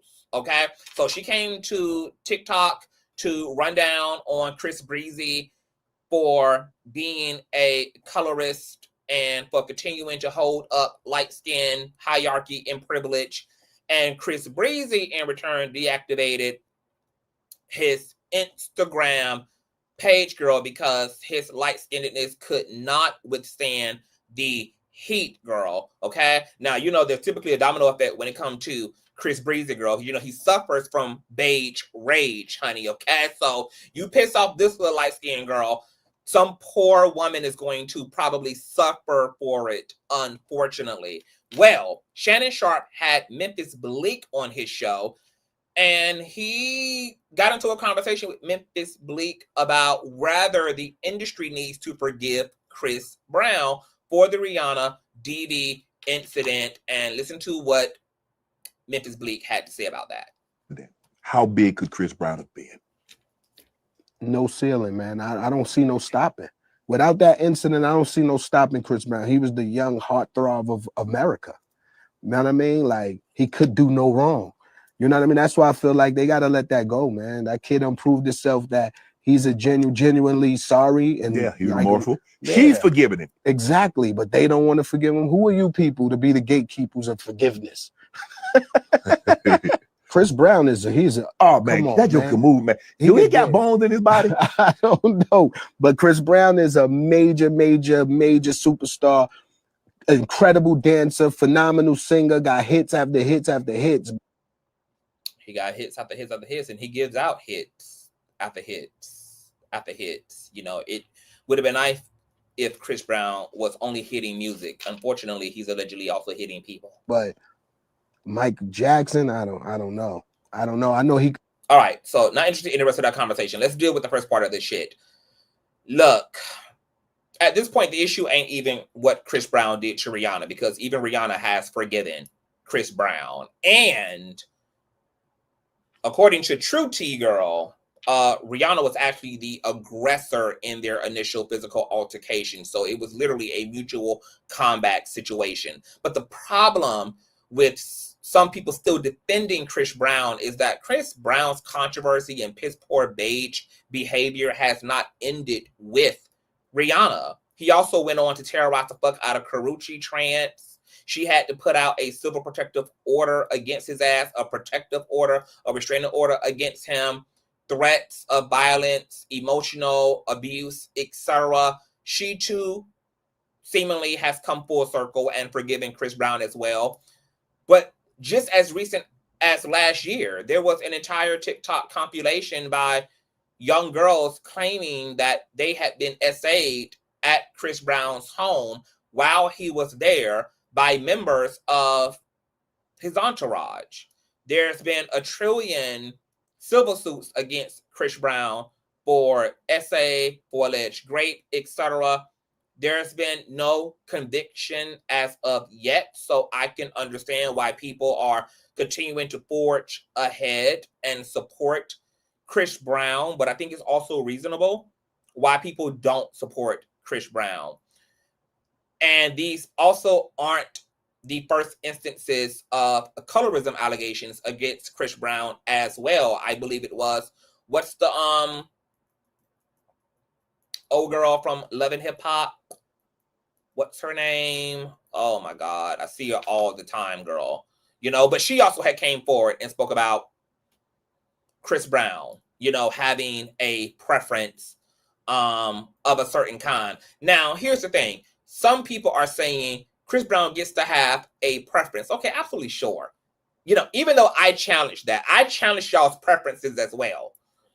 But if you're going to argue that someone should be allowed to have a sexual or romantic preference, okay, cool. Still debatable, but cool. But the problem is that a VIP section with fans and supporters should literally have zero space for colorism. The only thing that should matter in a situation like that is rather motherfuckers have a VIP ticket. What is the point of having a racial or color preference as a celebrity in an after party? Like, what is the point of the preference? This isn't his bedroom. This isn't, and aren't women auditioning to be his girlfriend or to be a part of his harem. So what is the point of upholding the preference? Thank you so much, She Royal B. Shout out to my boo. Subscribe to her, you guys. She gets into all the tea. Hey, so Deb, but it was Tokyo Vanity. Tokyo Vanity recently came out about Chris Breezy's preference. So I don't understand what the preference thing has to do with fans being able to access a VIP section. Why does their color matter? Why does their shape and size matter? Why does their aesthetic matter? Nothing should matter other than them having VIP fucking tickets that allow them to be in that said fucking space. And I have no problem with this brown skinned, dark skinned woman who came forward, because she absolutely should be sounding the fuck off to inform, especially the mothers of dark skinned Chris Brown fans who they're using their hard earned money to help these young girls go have a good time with.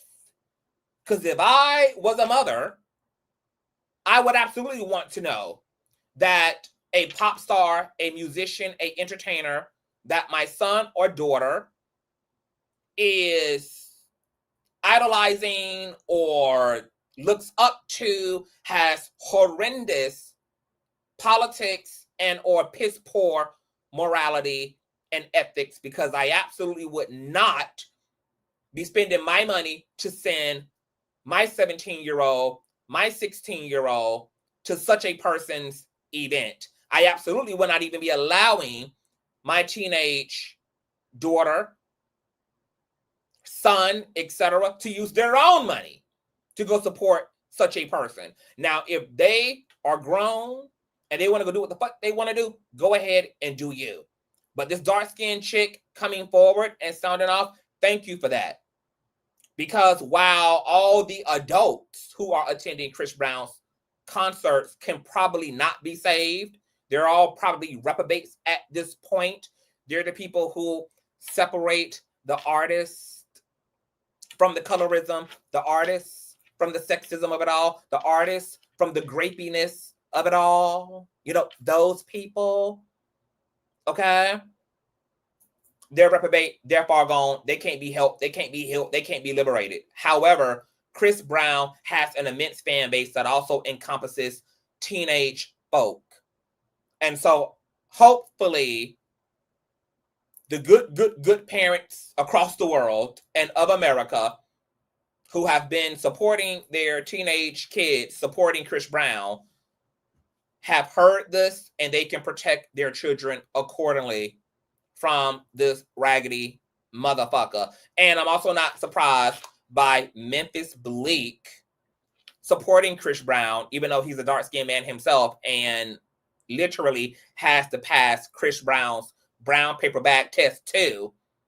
I'm not surprised because, as I told you guys all the time, men are more male identified than women are. And men may not be loyal to y'all, but niggas gonna be loyal to motherfucking niggas. So this is the cocksucking that I expect from black men when it comes to black men making every fucking excuse under the sun for it all. When it comes to black male criminality, when it comes to black male treatment of women, of black male treatment of others, children, young people, whomever, girl, a black man is going to be in motherfucking allegiance with a piss poor ass nigga. So I also wonder what type of politics that Memphis Bleak also has, since he thinks that somehow Chris Brown being a great dancer and being a great entertainer somehow should absolve Chris Brown of being held to a moral standard. It's just really weird listening to Memphis Bleak big up Chris Brown. Like, what the fuck him knowing how to do the goddamn crip walk and him knowing how to do the boom cat has anything to do with him allegedly being a fucking colorist and segregating his entire demographic based on slave-minded ass ideas and stereotypes. Two things to be true at the same time. He is a great entertainer. I don't think anybody with any fucking with a brain and who has two seeing eyes can deny that. But can he also be a dick? Sure. Could he be a colorist? Sure. Can he be a misogynist? Sure. Could he be a cokehead? Sure. Those things too can also be true. Yeah, so that we're not talking about not everybody getting backstage. We're talking about the literal claims that this woman made, that this wasn't about VIP being held up to capacity. This wasn't a weight issue or a capacity issue. She's making the claim that her and her girls were kept out of VIP because of their complexion, and other girls were being greenlit to go into the VIP area who happen to be of lighter complexion, and how those claims are not new to Chris Brown, who have been called out by K. Michelle, been called out by Tokyo Vanity, been called out by so many people for being a colorist. But because celebrity and grandstanding acts as a great spell over people's minds, because people will put everything past these celebrity niggas and these celebrity bitches. And this is why I would never be a celebrity worshiping ass motherfucker. I don't want to sit with these people. I don't seek interviews with these people. I don't try to be friends with these motherfuckers. I only want to be able to talk about these folks. Because when it's time to hold feet to fire and put belt to ass, I want to be able to do that without my fandom, without my obsession, without my desire to be picked getting in the way of something that's more important to being a fan, which is being a person with some grounded sense and ethics. Because people are abusing their power and their celebrity by and by, through and through. By and by, through and through. So there's that. Fuck you, Memphis Bleak.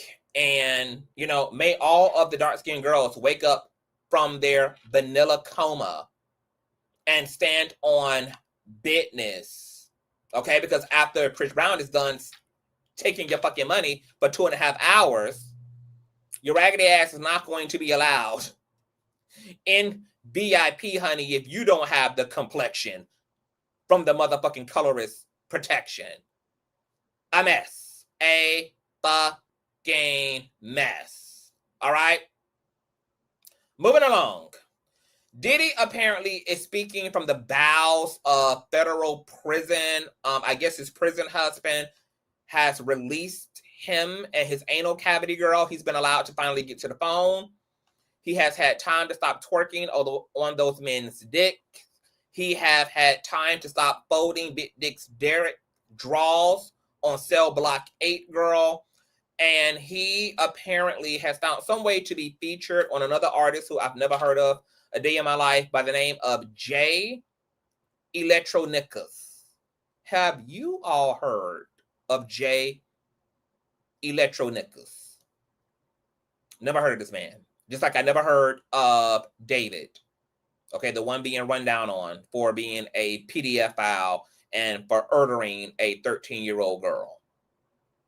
But check out Diddy speaking for the first time since trial on Jay's new album. Very, very dangerous place. You know, give them that shit. You know what I'm saying? Liven up their souls. Lift up their vibration. That's what God sent you here to do. You know? That's why we wait so long. We wait for things that are good, because good things come to those who wait.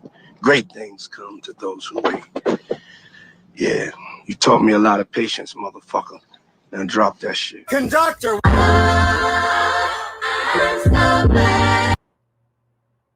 Okay, hold on, what? I need to listen again. About to do the intro to Jay Electronica's album. Shit called Leaflets. You don't know how many times this brother has told me that he gonna put out an album. You know, so I hope he real serious. Leaflets. Leaflets. They want me to talk some shit. Talk some shit about my nigga Jay Electronica. I hope you put out this motherfucking album. You ain't bullshit, for real, man. Girl, I just fucked up that man named All Bad. Girl, Electronica. I'm talking about Electronica. Because people gotta feel that real soul, you know what I'm saying? Oh, like, don't Diddy just sounds like he been getting some good meat, girl? Like, girl, I know what that type of grogginess comes from. Girl, I know intimately, girl, what creates that type of grogginess. Doesn't it sound like Diddy is getting some good meat, girl? Okay, the kind of meat, girl, that puts you to sleep, girl. That man is getting some good rod where he is, girl. That is a happy and satisfied male who is hoping that the judge is going to sentence him to life where he is so he can be chained up, girl, with some of the most toxic meat in the nation, girl. Girl, they are putting Diddy to sleep on Cell Block 8, my love. Listen to the goodness of the meat in Diddy's voice. Hip hop is in a very, very dangerous place. You know, give them that shit. You know what I'm saying? Liven up their souls. Lift up their vibration. That's what God sent you here to do. You know. Girl, you know that type of damn meat, girl, that just, girl, you see the light afterwards, child. You know, the type of bussy beating that just returns you to your good energy, girl. Okay, the type of pussy beating that resets you, girl. Girl, just reorganizes everything in your life again. That's why we wait so long. We wait. Girl, it sounds so damn good, bitch. It almost makes me want to get some too, bitch. Okay, I'm this close, girl, to finding a way to getting locked up, girl, because Diddy is making me want to personally, girl, investigate. Okay? for investigation purposes, girl. For research purposes, of course, girl. But it's so good, baby, that he's about to charm my ass, baby, into getting locked up, girl. Because it sounds real good. Real good where he is, girl. All right. Moving along. Ghostface Killah, girl, is getting ate off the bone by his same gender loving son, who has came forward, girl, in an epic diss track that I have been voguing to all day long. Girl, I am gagged up, you guys. Ghostface Killah, for you guys who don't know, has a bundle of children. One of those kids is artist. Let me see here. What's the son's name, child? Did they tag the son? Speaking out craze. I don't even know the man's name, girl. He got a YouTube channel. What's the son's name? My gosh, today. Okay, so he has an LGBT son, nonetheless. Now, Ghostface Killah got flamed up last year by me when he had the audacity to sit in an interview and pretty much put on a brave and unbothered face about how practically he didn't feel he needed to be in his son's life because his son didn't turn out to be a heterosexual male, who apparently Ghostface Killah has decided are the only males who are deserving of a father and parenting and of respect. Ghostface Killah's son recently dropped a diss record on his daddy, girl, and tore his ass up. Check this out. Don't give a fuck about what you saying, this shiverish push you like a bitch you can.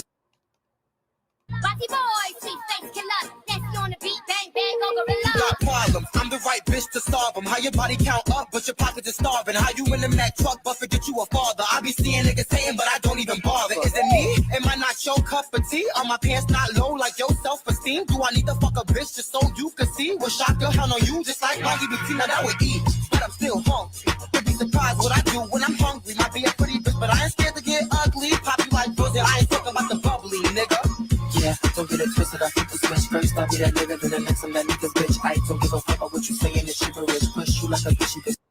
Baby, one more time, girl. Bossy boy, sweet face killer, that's on the beat, bang bang, go gorilla. Got problems, I'm the right bitch to solve them. How your body count up, but your pockets are starving. How you in the Mac truck, but forget you a father. I be seeing niggas saying, but I don't even bother. Is it me? Am I not your cup of tea? Are my pants not low like your self-esteem? Do I need to fuck a bitch just so you can see? What shot your hand on you, just like Cardi B, now that would eat. But I'm still hungry. You'd be surprised what I do when I'm hungry. Might be a pretty bitch, but I ain't scared to get ugly. Pop you like pussy, I ain't talking about the bubbly. Baby, 8, baby.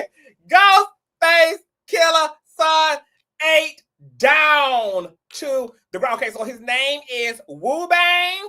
Baby, chewed daddy of the year up, girl. Okay? And suicide dipped on his ass on the way out, girl. I am here for it, girl. I'm going to post the link to the music video, girl, on my community wall, girl. You got to have to check this. I ain't never heard no shit like this in my life. Now, the people are saying that Ghostface Killah's son should have had his ass on the track as well, girl. Now, that would have taken this track to the next level, girl, had he brought his daddy on.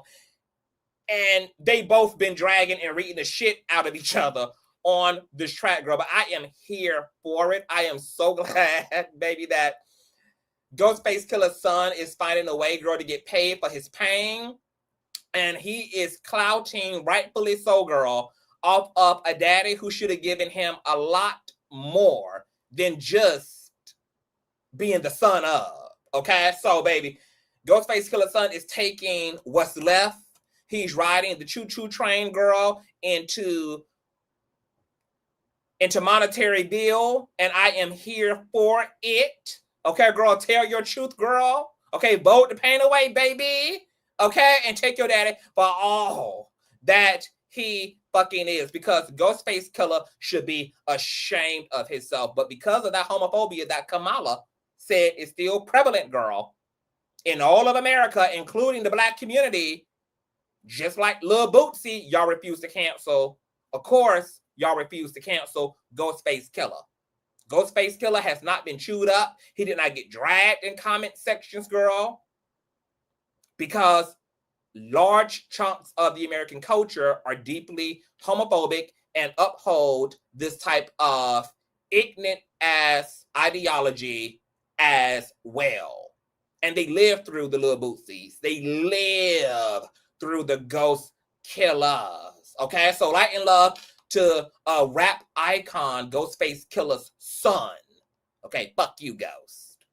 Baby, he reduced his daddy to Casper, bitch. It needed to be Casper Killah Girl. Okay? Ghostface and his son need to call himself Casper Killah Girl. Casper Killah Girl. Because he just goes busted the hell out of his daddy. What a bop. Speaking of piss poor representations of Black men, y'all favorite Snaggletooth CEO / struggle rapper and leftover friend of Jay-Z, Dame Dash, is suing everybody under the goddamn sun, baby, including no other than Cameron himself. Now, the gag is Dame Dash is also running down on Claudia Damn Jordan and also sent her a $3 million legal demand claiming defamation and fucking harassment. I believe that Dame Dash has sent out like 3 of these pieces of paperwork, girl. To make a long story short, I have no idea what the fuck is going on by and by through and through with Dame Dash and Cameron, but I do know that apparently Claudia Jordan had put Dame Dash on blast at some point in time because they worked on a movie together, and I guess Dame Dash was the director of the movie or a feature in the movie. He spoke about this briefly on his recent iconic Breakfast Club interview, and spoke about how he basically tried to make Claudia feel comfortable by giving her a porno to watch regarding a salacious sexual scene that was going to be depicted. Claudia Jordan obviously felt the way she was supposed to feel, which was that was completely inappropriate and completely unprofessional of Damon Dash to do, and he practically called Claudia a lying-ass clown and is suing her for defamation. Claudia did recently speak, I believe, maybe on Dish Nation in response to Damon Dash slamming her. I have not watched that excerpt yet, but let's get into this paperwork situation, girl. This is a mess. Well, before we do that, girl, let me just say I did watch the interview. As ignorant as Damon Dash is, what I can give his ball mouth ass points for is being entertaining, girl. Every single Damon Dash Breakfast Club interview has been fucking iconic, and this one was not shy of that. As ignorant and sexist and homophobic and toxic masculine as it was, there was a undercurrent of absolute and utter entertainment that was there, because Dame is a clown and Charlemagne is a bigger one, girl. It was a hot mess. Baller Alert reports that Dame Dash slaps Cameron with $300 million legal demand, claims that defamation and harassment. Damon Dash is taking things to court, and he's not holding back. The Rockefeller Records co-founder has filed a formal legal demand against Cameron for a jaw-dropping $300 million, accusing the Harlem rapper of crossing personal and professional boundaries. According to the legal documents, Dash, his partner Raquel Horn, and the Dash Group claim Cameron defamed Dash by calling him a liar on Instagram and undermining his credibility in business. The filings also allege that Cameron harassed Horn, attacked Dash's family, and interfered with several of his business deals, including a cannabis venture and a clothing company. Dash argues that Cameron's actions damaged his reputation, caused emotional distress, disrupted his financial interests, The letter even points to older incidents like leaking private Rockefeller business conversations as proof of a pattern of sabotage. The demands are clear. Cameron must stop public attacks, retract his statements, hand over profits from certain business ventures, and pay 300 big millions in damages. Dame also took to Instagram to explain his decision. He said, while violence is not an option, Cameron forced his hand by bringing his family into the conflict. Comparing the situation to The Godfather, Dash wrote, quote, "This is my version of how The Godfather handled Fredo. We'll just have to let a judge decide like businessmen." In the same post, Dame warned Cameron about his assets and made it clear that protecting his wife and kids is his top priority. And to read the rest of that, girl, you can go right on over to balleralert.com, girl. This is a motherfucking mess, okay?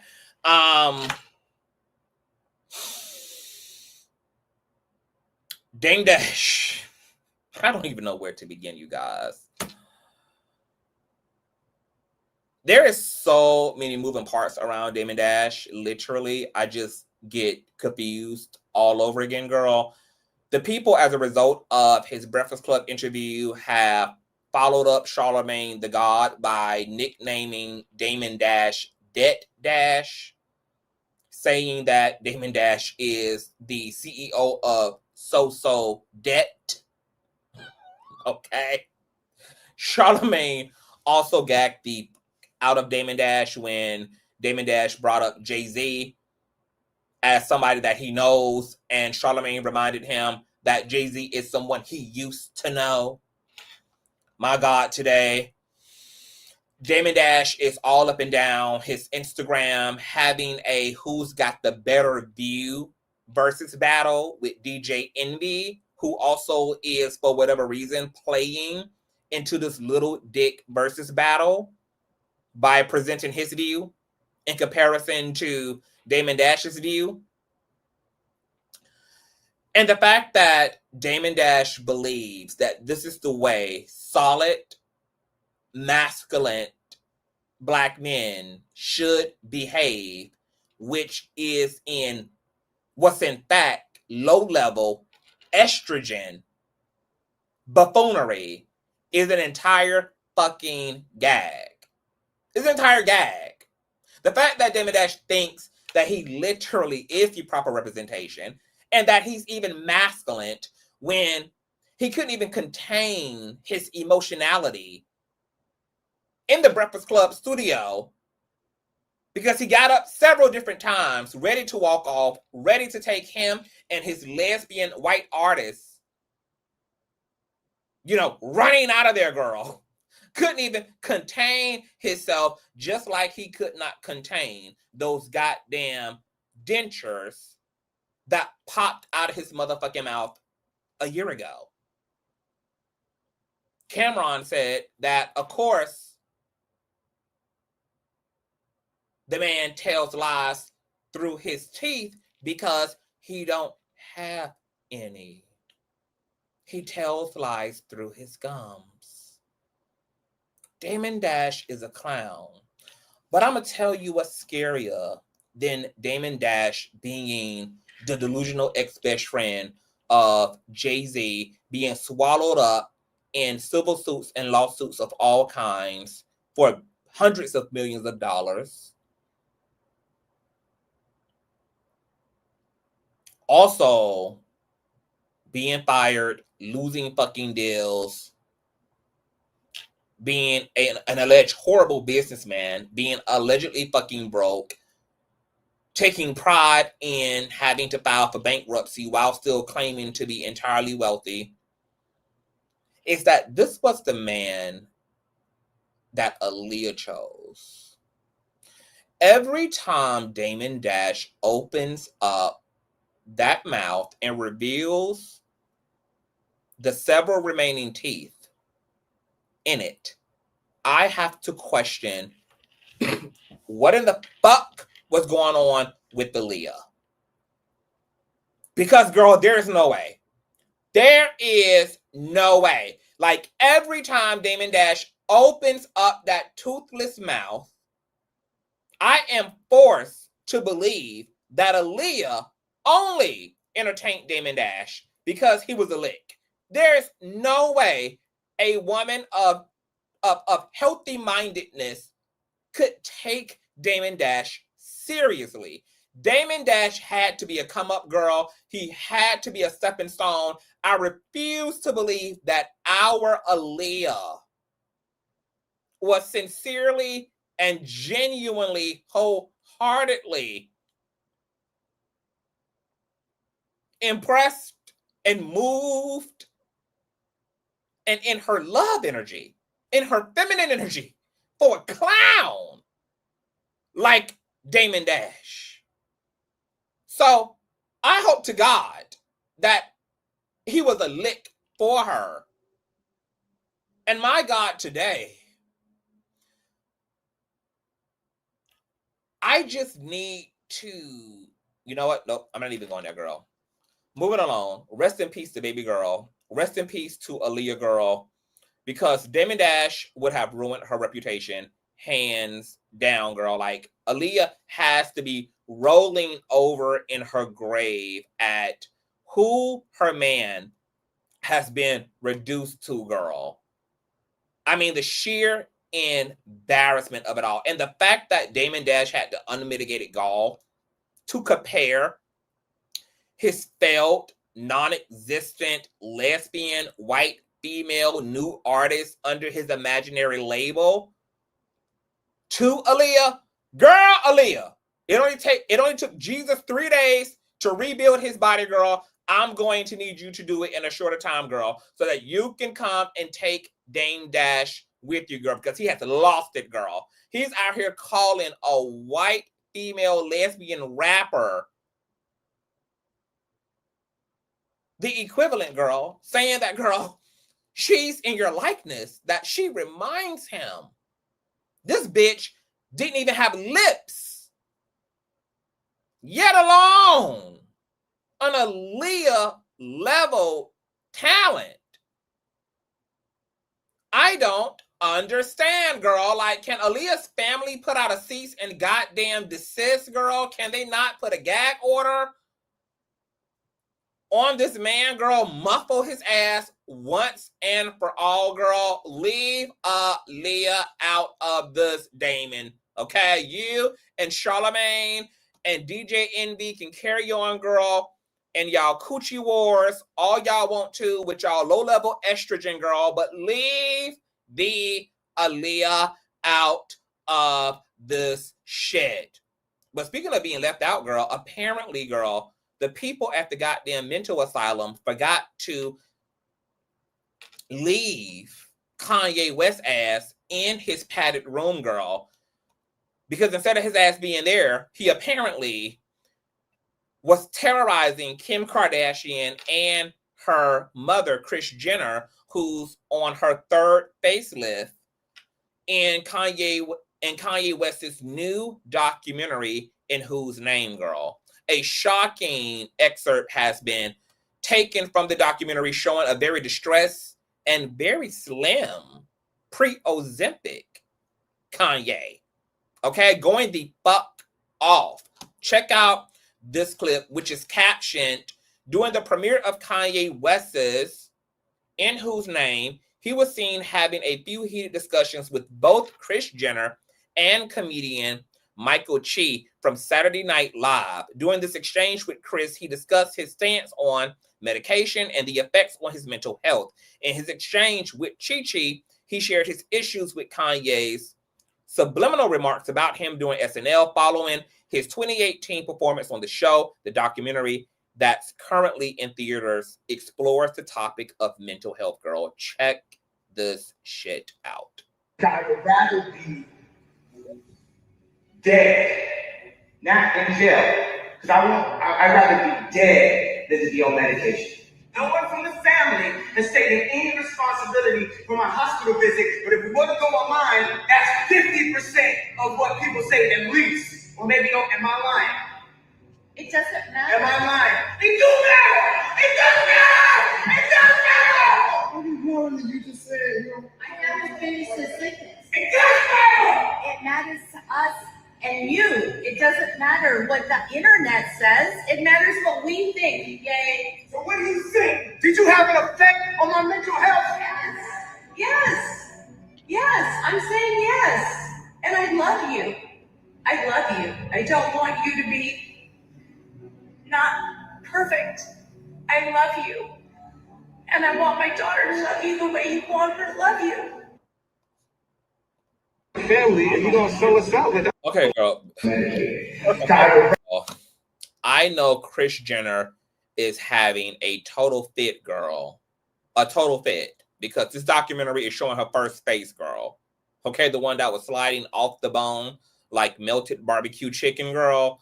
I know she is having a fit, having the world re-invited into her first face. That are 2 facelifts behind her now, for one.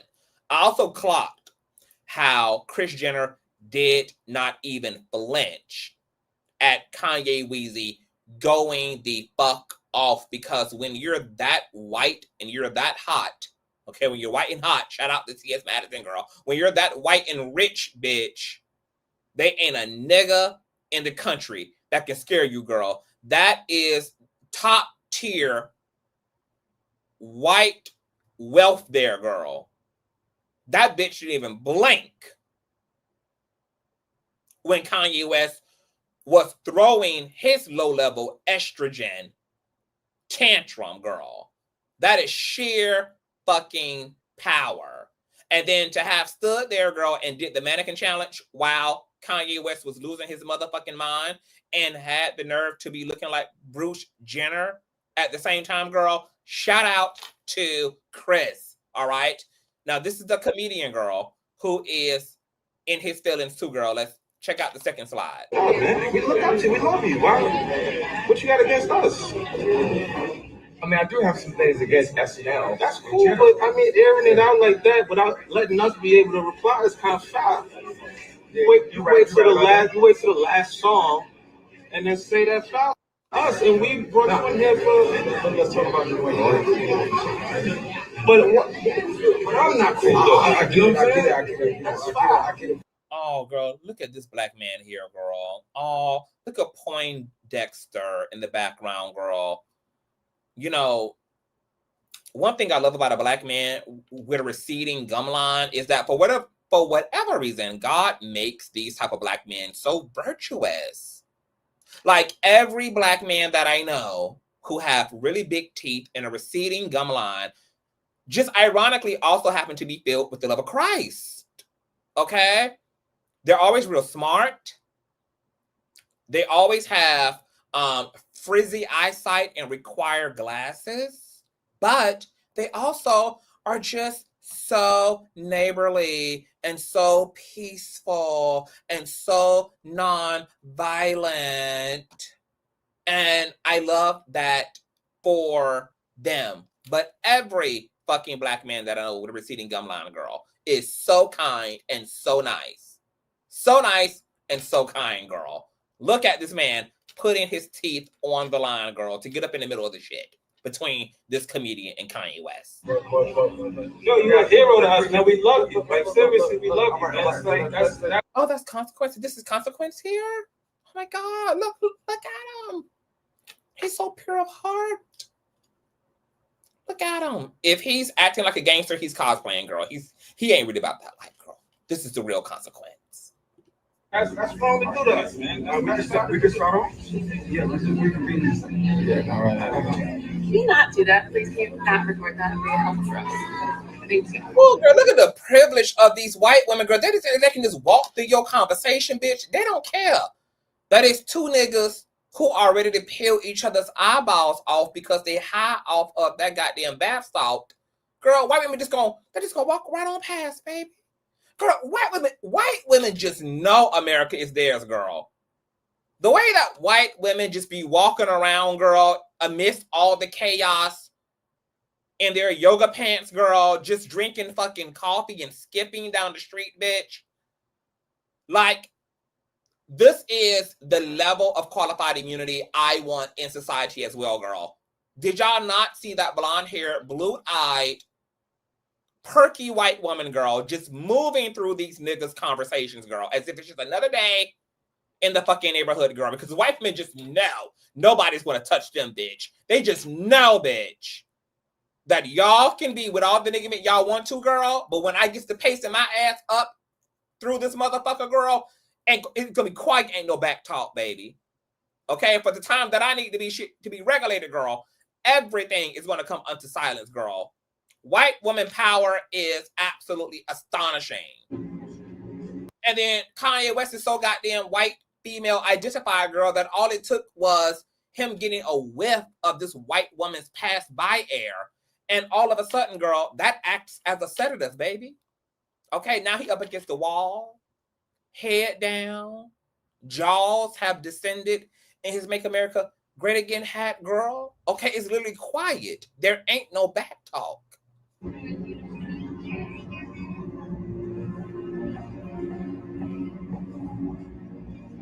Nico, what's your take? Oh, here's Kim in her clip-on hype. Oh, wow. Wow. You see, they laughing at me. You heard them, they scream at me.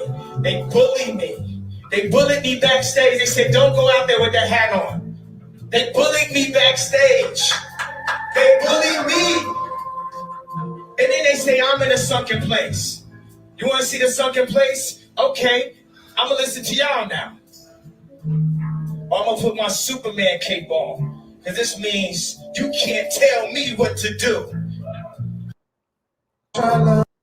Kanye West is the only black man that we all agree as black people should have been allowed to be taken away by the good white people in his life. Okay. Poor Kanye. On the sick and shut in, girl, y'all pray for y'all's favorite Negro. Okay. Last but definitely not fucking least is no other than Funky Dineva, girl, who has ended up on the docket because he recently gave commentary on rapper Saweetie, who came forward and spoke about how she believes she's been counted out of the industry because, well, she's pretty. And now she's being punished as a result of being pretty. So check out what Saweetie had to say, and then we'll get into Funky Dineva's response. On TikTok, they talk about pretty privilege, but they don't talk about pretty punishment. There's been so many times I've just been counted out, and I know that it's behind animosity. I know it's because of a hidden agenda, but it makes me work harder. But this has happened like my whole life. So it's like what I deal with in the industry is just, different face, same case. Oof. If I'm being perfectly honest, pretty privilege is what got you as far as it did, and you got the nerve to sit up and talk about pretty punishment. No, sweetie, you are a prime example of pretty will get you through the door, but it won't keep you there. Coupled with the fact that, sweetie, yes, by every stretch of the imagination, you are a beautiful girl. You are. If a bitch call you ugly, they a hating ass liar. But love, you ain't the only pretty girl in the industry. You are not the only pretty girl in the industry. And for you to sit back and think on one level or another that you are not climbing and doors are being closed on you because of the way you look, you are sadly mistaken. And I'm here to tell you that anybody around you who is co-signing that bullshit, they're not your friend and they don't care about you because they are allowing you to live in a space that is keeping you from growing. Now, I'll be the first person to admit that I am not the most qualified to speak on these young girls' female rap, but I do have 2 ears and I am able to listen. When you first came out, you had some songs that were getting a lot of heavy airplay. But what happened, sweetie, during the time that you came out, which is good for the industry, but bad for lackluster talent, is a lot of girls came out at the same damn time. And it's no different than the social media influencing space. Everybody wants to do it. So many people are doing it, but the cream rises to the top. Sweetie, you got big nerve. You got big nerve. And you've got big nerve because you have already won 90% of the battle, which was getting through the door, getting on the radio, getting music videos, getting endorsements. You've already made it. You've already made it. There are so many up and coming artists and aspiring females that would give anything to be in your spot right now. And you've got the mitigated gall to sit on this internet and talk about things are not happening for you because you're being punished for being pretty. I hate to break it to you, and I'm not going to say anything disparaging about this girl's art. But what I will say, sweetie, is it's the simple fact that competition is steep right now and you're just not winning. You're just not winning. It ain't because you're pretty. And I think resting on that is taking the cheap and the lazy way out, because you are attributing your success or your lack of success to something external. What you're currently doing is saying, I would be further if it wasn't for them hoes hating on me. So that is Dineva's commentary. This is going to be a multifaceted commentary for myself. For one, viewers are flaming him up in the comment section of Gay Magazine and are telling Funky Dineva to mind his ugly ass business because he wouldn't know the first thing about pretty privilege, yet alone pretty punishment, because that's not a luxury that he's been blessed to have given his current genetic disposition. Yikes. But to Saweetie's point, pretty privilege is a real thing. This is why people go to get their faces shaped. Nose jobs, boob jobs, go to the gym, get in shape, BBLs, and assimilate to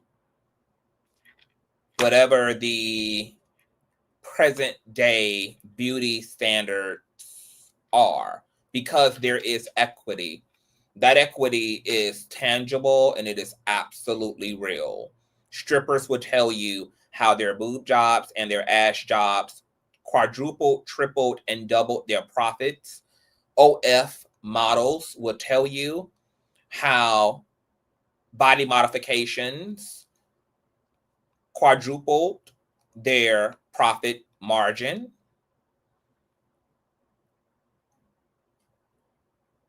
Missy Elliott herself, when she first began her career in the mid-90s, actually was a victim of the pretty privileged system because she had a whole album out that she couldn't even be the face for because the record label thought that she was big, fat, black, and ugly. So they had a light-skinned woman singing or cosplaying as Missy Elliott on her first project. Okay? So pretty privilege is a real thing, which Funky Dineva also acknowledges. Now, let's talk about the reality of pretty punishment, which is also equally a real thing. And I would know because I'm a really pretty bitch myself.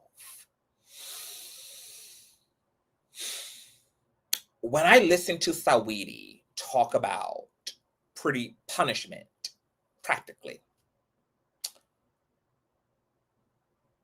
what I extracted is that, like most people with any level of privilege, right? On one hand, it is the privilege that gives you access. It gives you leverage. It's the thing that helps you to navigate. Equally and simultaneously to that privilege comes the consequence of arousing everybody else's insecurities and inferiority complexes and issues with the very system that creates these type of privileges and equities in people's life. So sometimes you are prejudged as a result of being somebody of privilege. Sometimes people are extra critical of you and are picking you apart because they're looking for where the flaws actually are. And those flaws are more perceivably larger and exaggerated because they're being compared to your actual privilege, which is Sweetie's prettiness in this case. And the irony about pretty privilege is that technically Cardi B is just as mediocre as an entertainer as Saweetie is. Cardi B really can't dance that well. Cardi B really can't rap that well. Cardi B doesn't write her own music. She obviously doesn't produce her own beats. She is a byproduct of A+ marketing and propaganda. But the reason why Cardi B gets to be Cardi B, but suck in all the ways that Saweetie sucks as a artist, but gets to get away with it, is because there's one thing that Cardi B has that Saweetie doesn't. And it's not talent.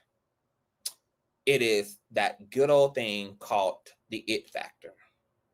And this is why there are so many talented people on the stage and on the chessboard who are never going to ascend and transcend because they have the talent, but they don't have that it factor. When you have that it factor, you get to transcend all of your mediocrity. You get to be ugly. You get to be considered unattractive. You get to be mediocre, half-baked, talented. It won't motherfucking matter. You're going to float to the top, not because of talent. You're going to be made the exception to the rule, not because of talent, but because of that it factor. This is why you all be hooting and hollering about how do these people that get shoved down our face, that get marketed to us, that get forced upon us, how the fuck do they get chosen over other notably talented individuals who can sing better, who can dance better, who can rap better, who can take pictures better, who can commentate better, who can entertain better. And it's because of not only the PR and superficial machine of the marketing world, but that it factor. Saweetie is pretty. She makes rather decent music. Her music is real cute, super photogenic, and she's not any worse at what she does than anybody else. Sweetie just doesn't have it, and that's why it won't stick. Pretty punishment may also be informing this as well, because that's a real thing. If pretty privilege exists, pretty punishment also exists. And pretty people are punished. Contrary to popular belief, baby. There's a lot that comes with being attractive. There's a lot that comes with being rich. There's a lot that comes wherever your privilege is, it is not all rosy. There is a shadow side to that privilege. That's a real thing. But for Saweetie, I don't even believe that it's pretty punishment that is ultimately hindering her, even though I'm not denying that she is experiencing that and that people are hard on her because they're looking for the flaws. But Saweetie just doesn't have it. And that's okay. Because also, to Funky Dineva's point, Saweetie has been able to get this far in, which is really a blessing in and of itself. Now, will Sweetie be able to live with where she is in her career? I don't know. You know, that's her salvation to to reckon, girl, with the Lord, girl, to work out with the Lord. But Saweetie and Cardi B are literally the same artist. Saweetie just doesn't have the it factor like Cardi B does, which is why people will ultimately allow Cardi B to be what she is and to flourish. But the criticisms against Cardi B are the same. Cardi B is critiqued all the time, ripped apart all the time, because there is no worthy, constructive criticism to be made. But they're the same artists, but are having two different experiences of success. And it's not really even because of pretty privilege or pretty punishment. It's just that, unfortunately, favor ain't fair. And favor is going to transcend everything. Favor is going to transcend your skin tone, your race, your complexity, your appearance. It's going to transcend education. It's going to transcend classism. It's going to transcend it all.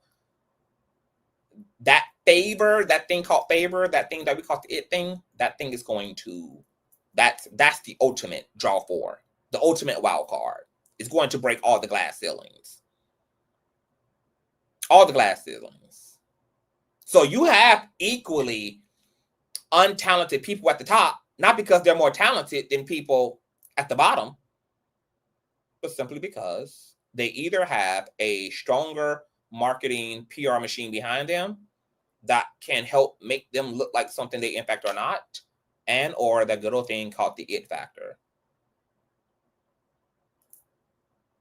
And that's just the so-called unfairness of life.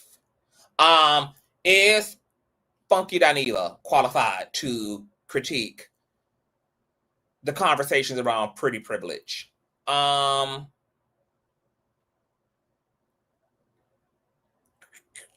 Obviously no, because Funky doesn't think that pretty privilege or pretty punishment is really a thing, but it actually is. And people who are attractive know. People are attractive know exactly what the fuck Sweetie is talking about. People who are considered conventionally attractive know the reality of pretty punishment, which is a byproduct of pretty privilege. It's a real thing. But it's not even about pretty punishment. Saweetie just doesn't have it. So even if she were to get her stage presence up, even if she was to get better at dancing, even if she was to better all the little areas that people are saying she should improve in, she still wouldn't necessarily float to the top. Because she just doesn't have it to float to the top with. And that's okay. That's all right. So I'm out of here. Tell me what you guys think about Pretty Privilege Girl, Saweetie, Funky Dineva Girl. People are blaming his ass up, child. Okay, saying Funky, girls. They're telling Funky to stay in the ugly person's place, girl. My God, today. It's a mess. Thumbs up, thumbs up, thumbs up. Share. Shout out to my baby mother, Linda, or homebody, that is. For the nasty piece of child support check, you guys know that all donation information is in the description box below. I love you guys a long time. The docket is going on for days and days and days and days and days and days, you guys. So we will be coming back tomorrow, getting into more raw, ratchet commentary, girl, about all things happening in Hollywood and politics. Make sure you are subscribed. And as I showed you guys in the beginning of this live stream, make sure that you guys get the word out to other content creators that YouTube has updated its policies. They need to tell their supporters and viewers to go into their settings and take their profiles off of restricted so that it doesn't end up shadow banning their viewers, and so that AI doesn't end up unsubscribing them from what AI is interpreting possibly to be the YouTube profile of a teenage or underage person, okay? Because it's affecting large, big, and mid-size creators alike. Hope you guys enjoyed. Shout out to everybody and everything. Make sure that you guys show love to the like button and tell a friend of a friend of a friend of a friend of a friend of a friend. I love you guys a long time, and I will see you all later.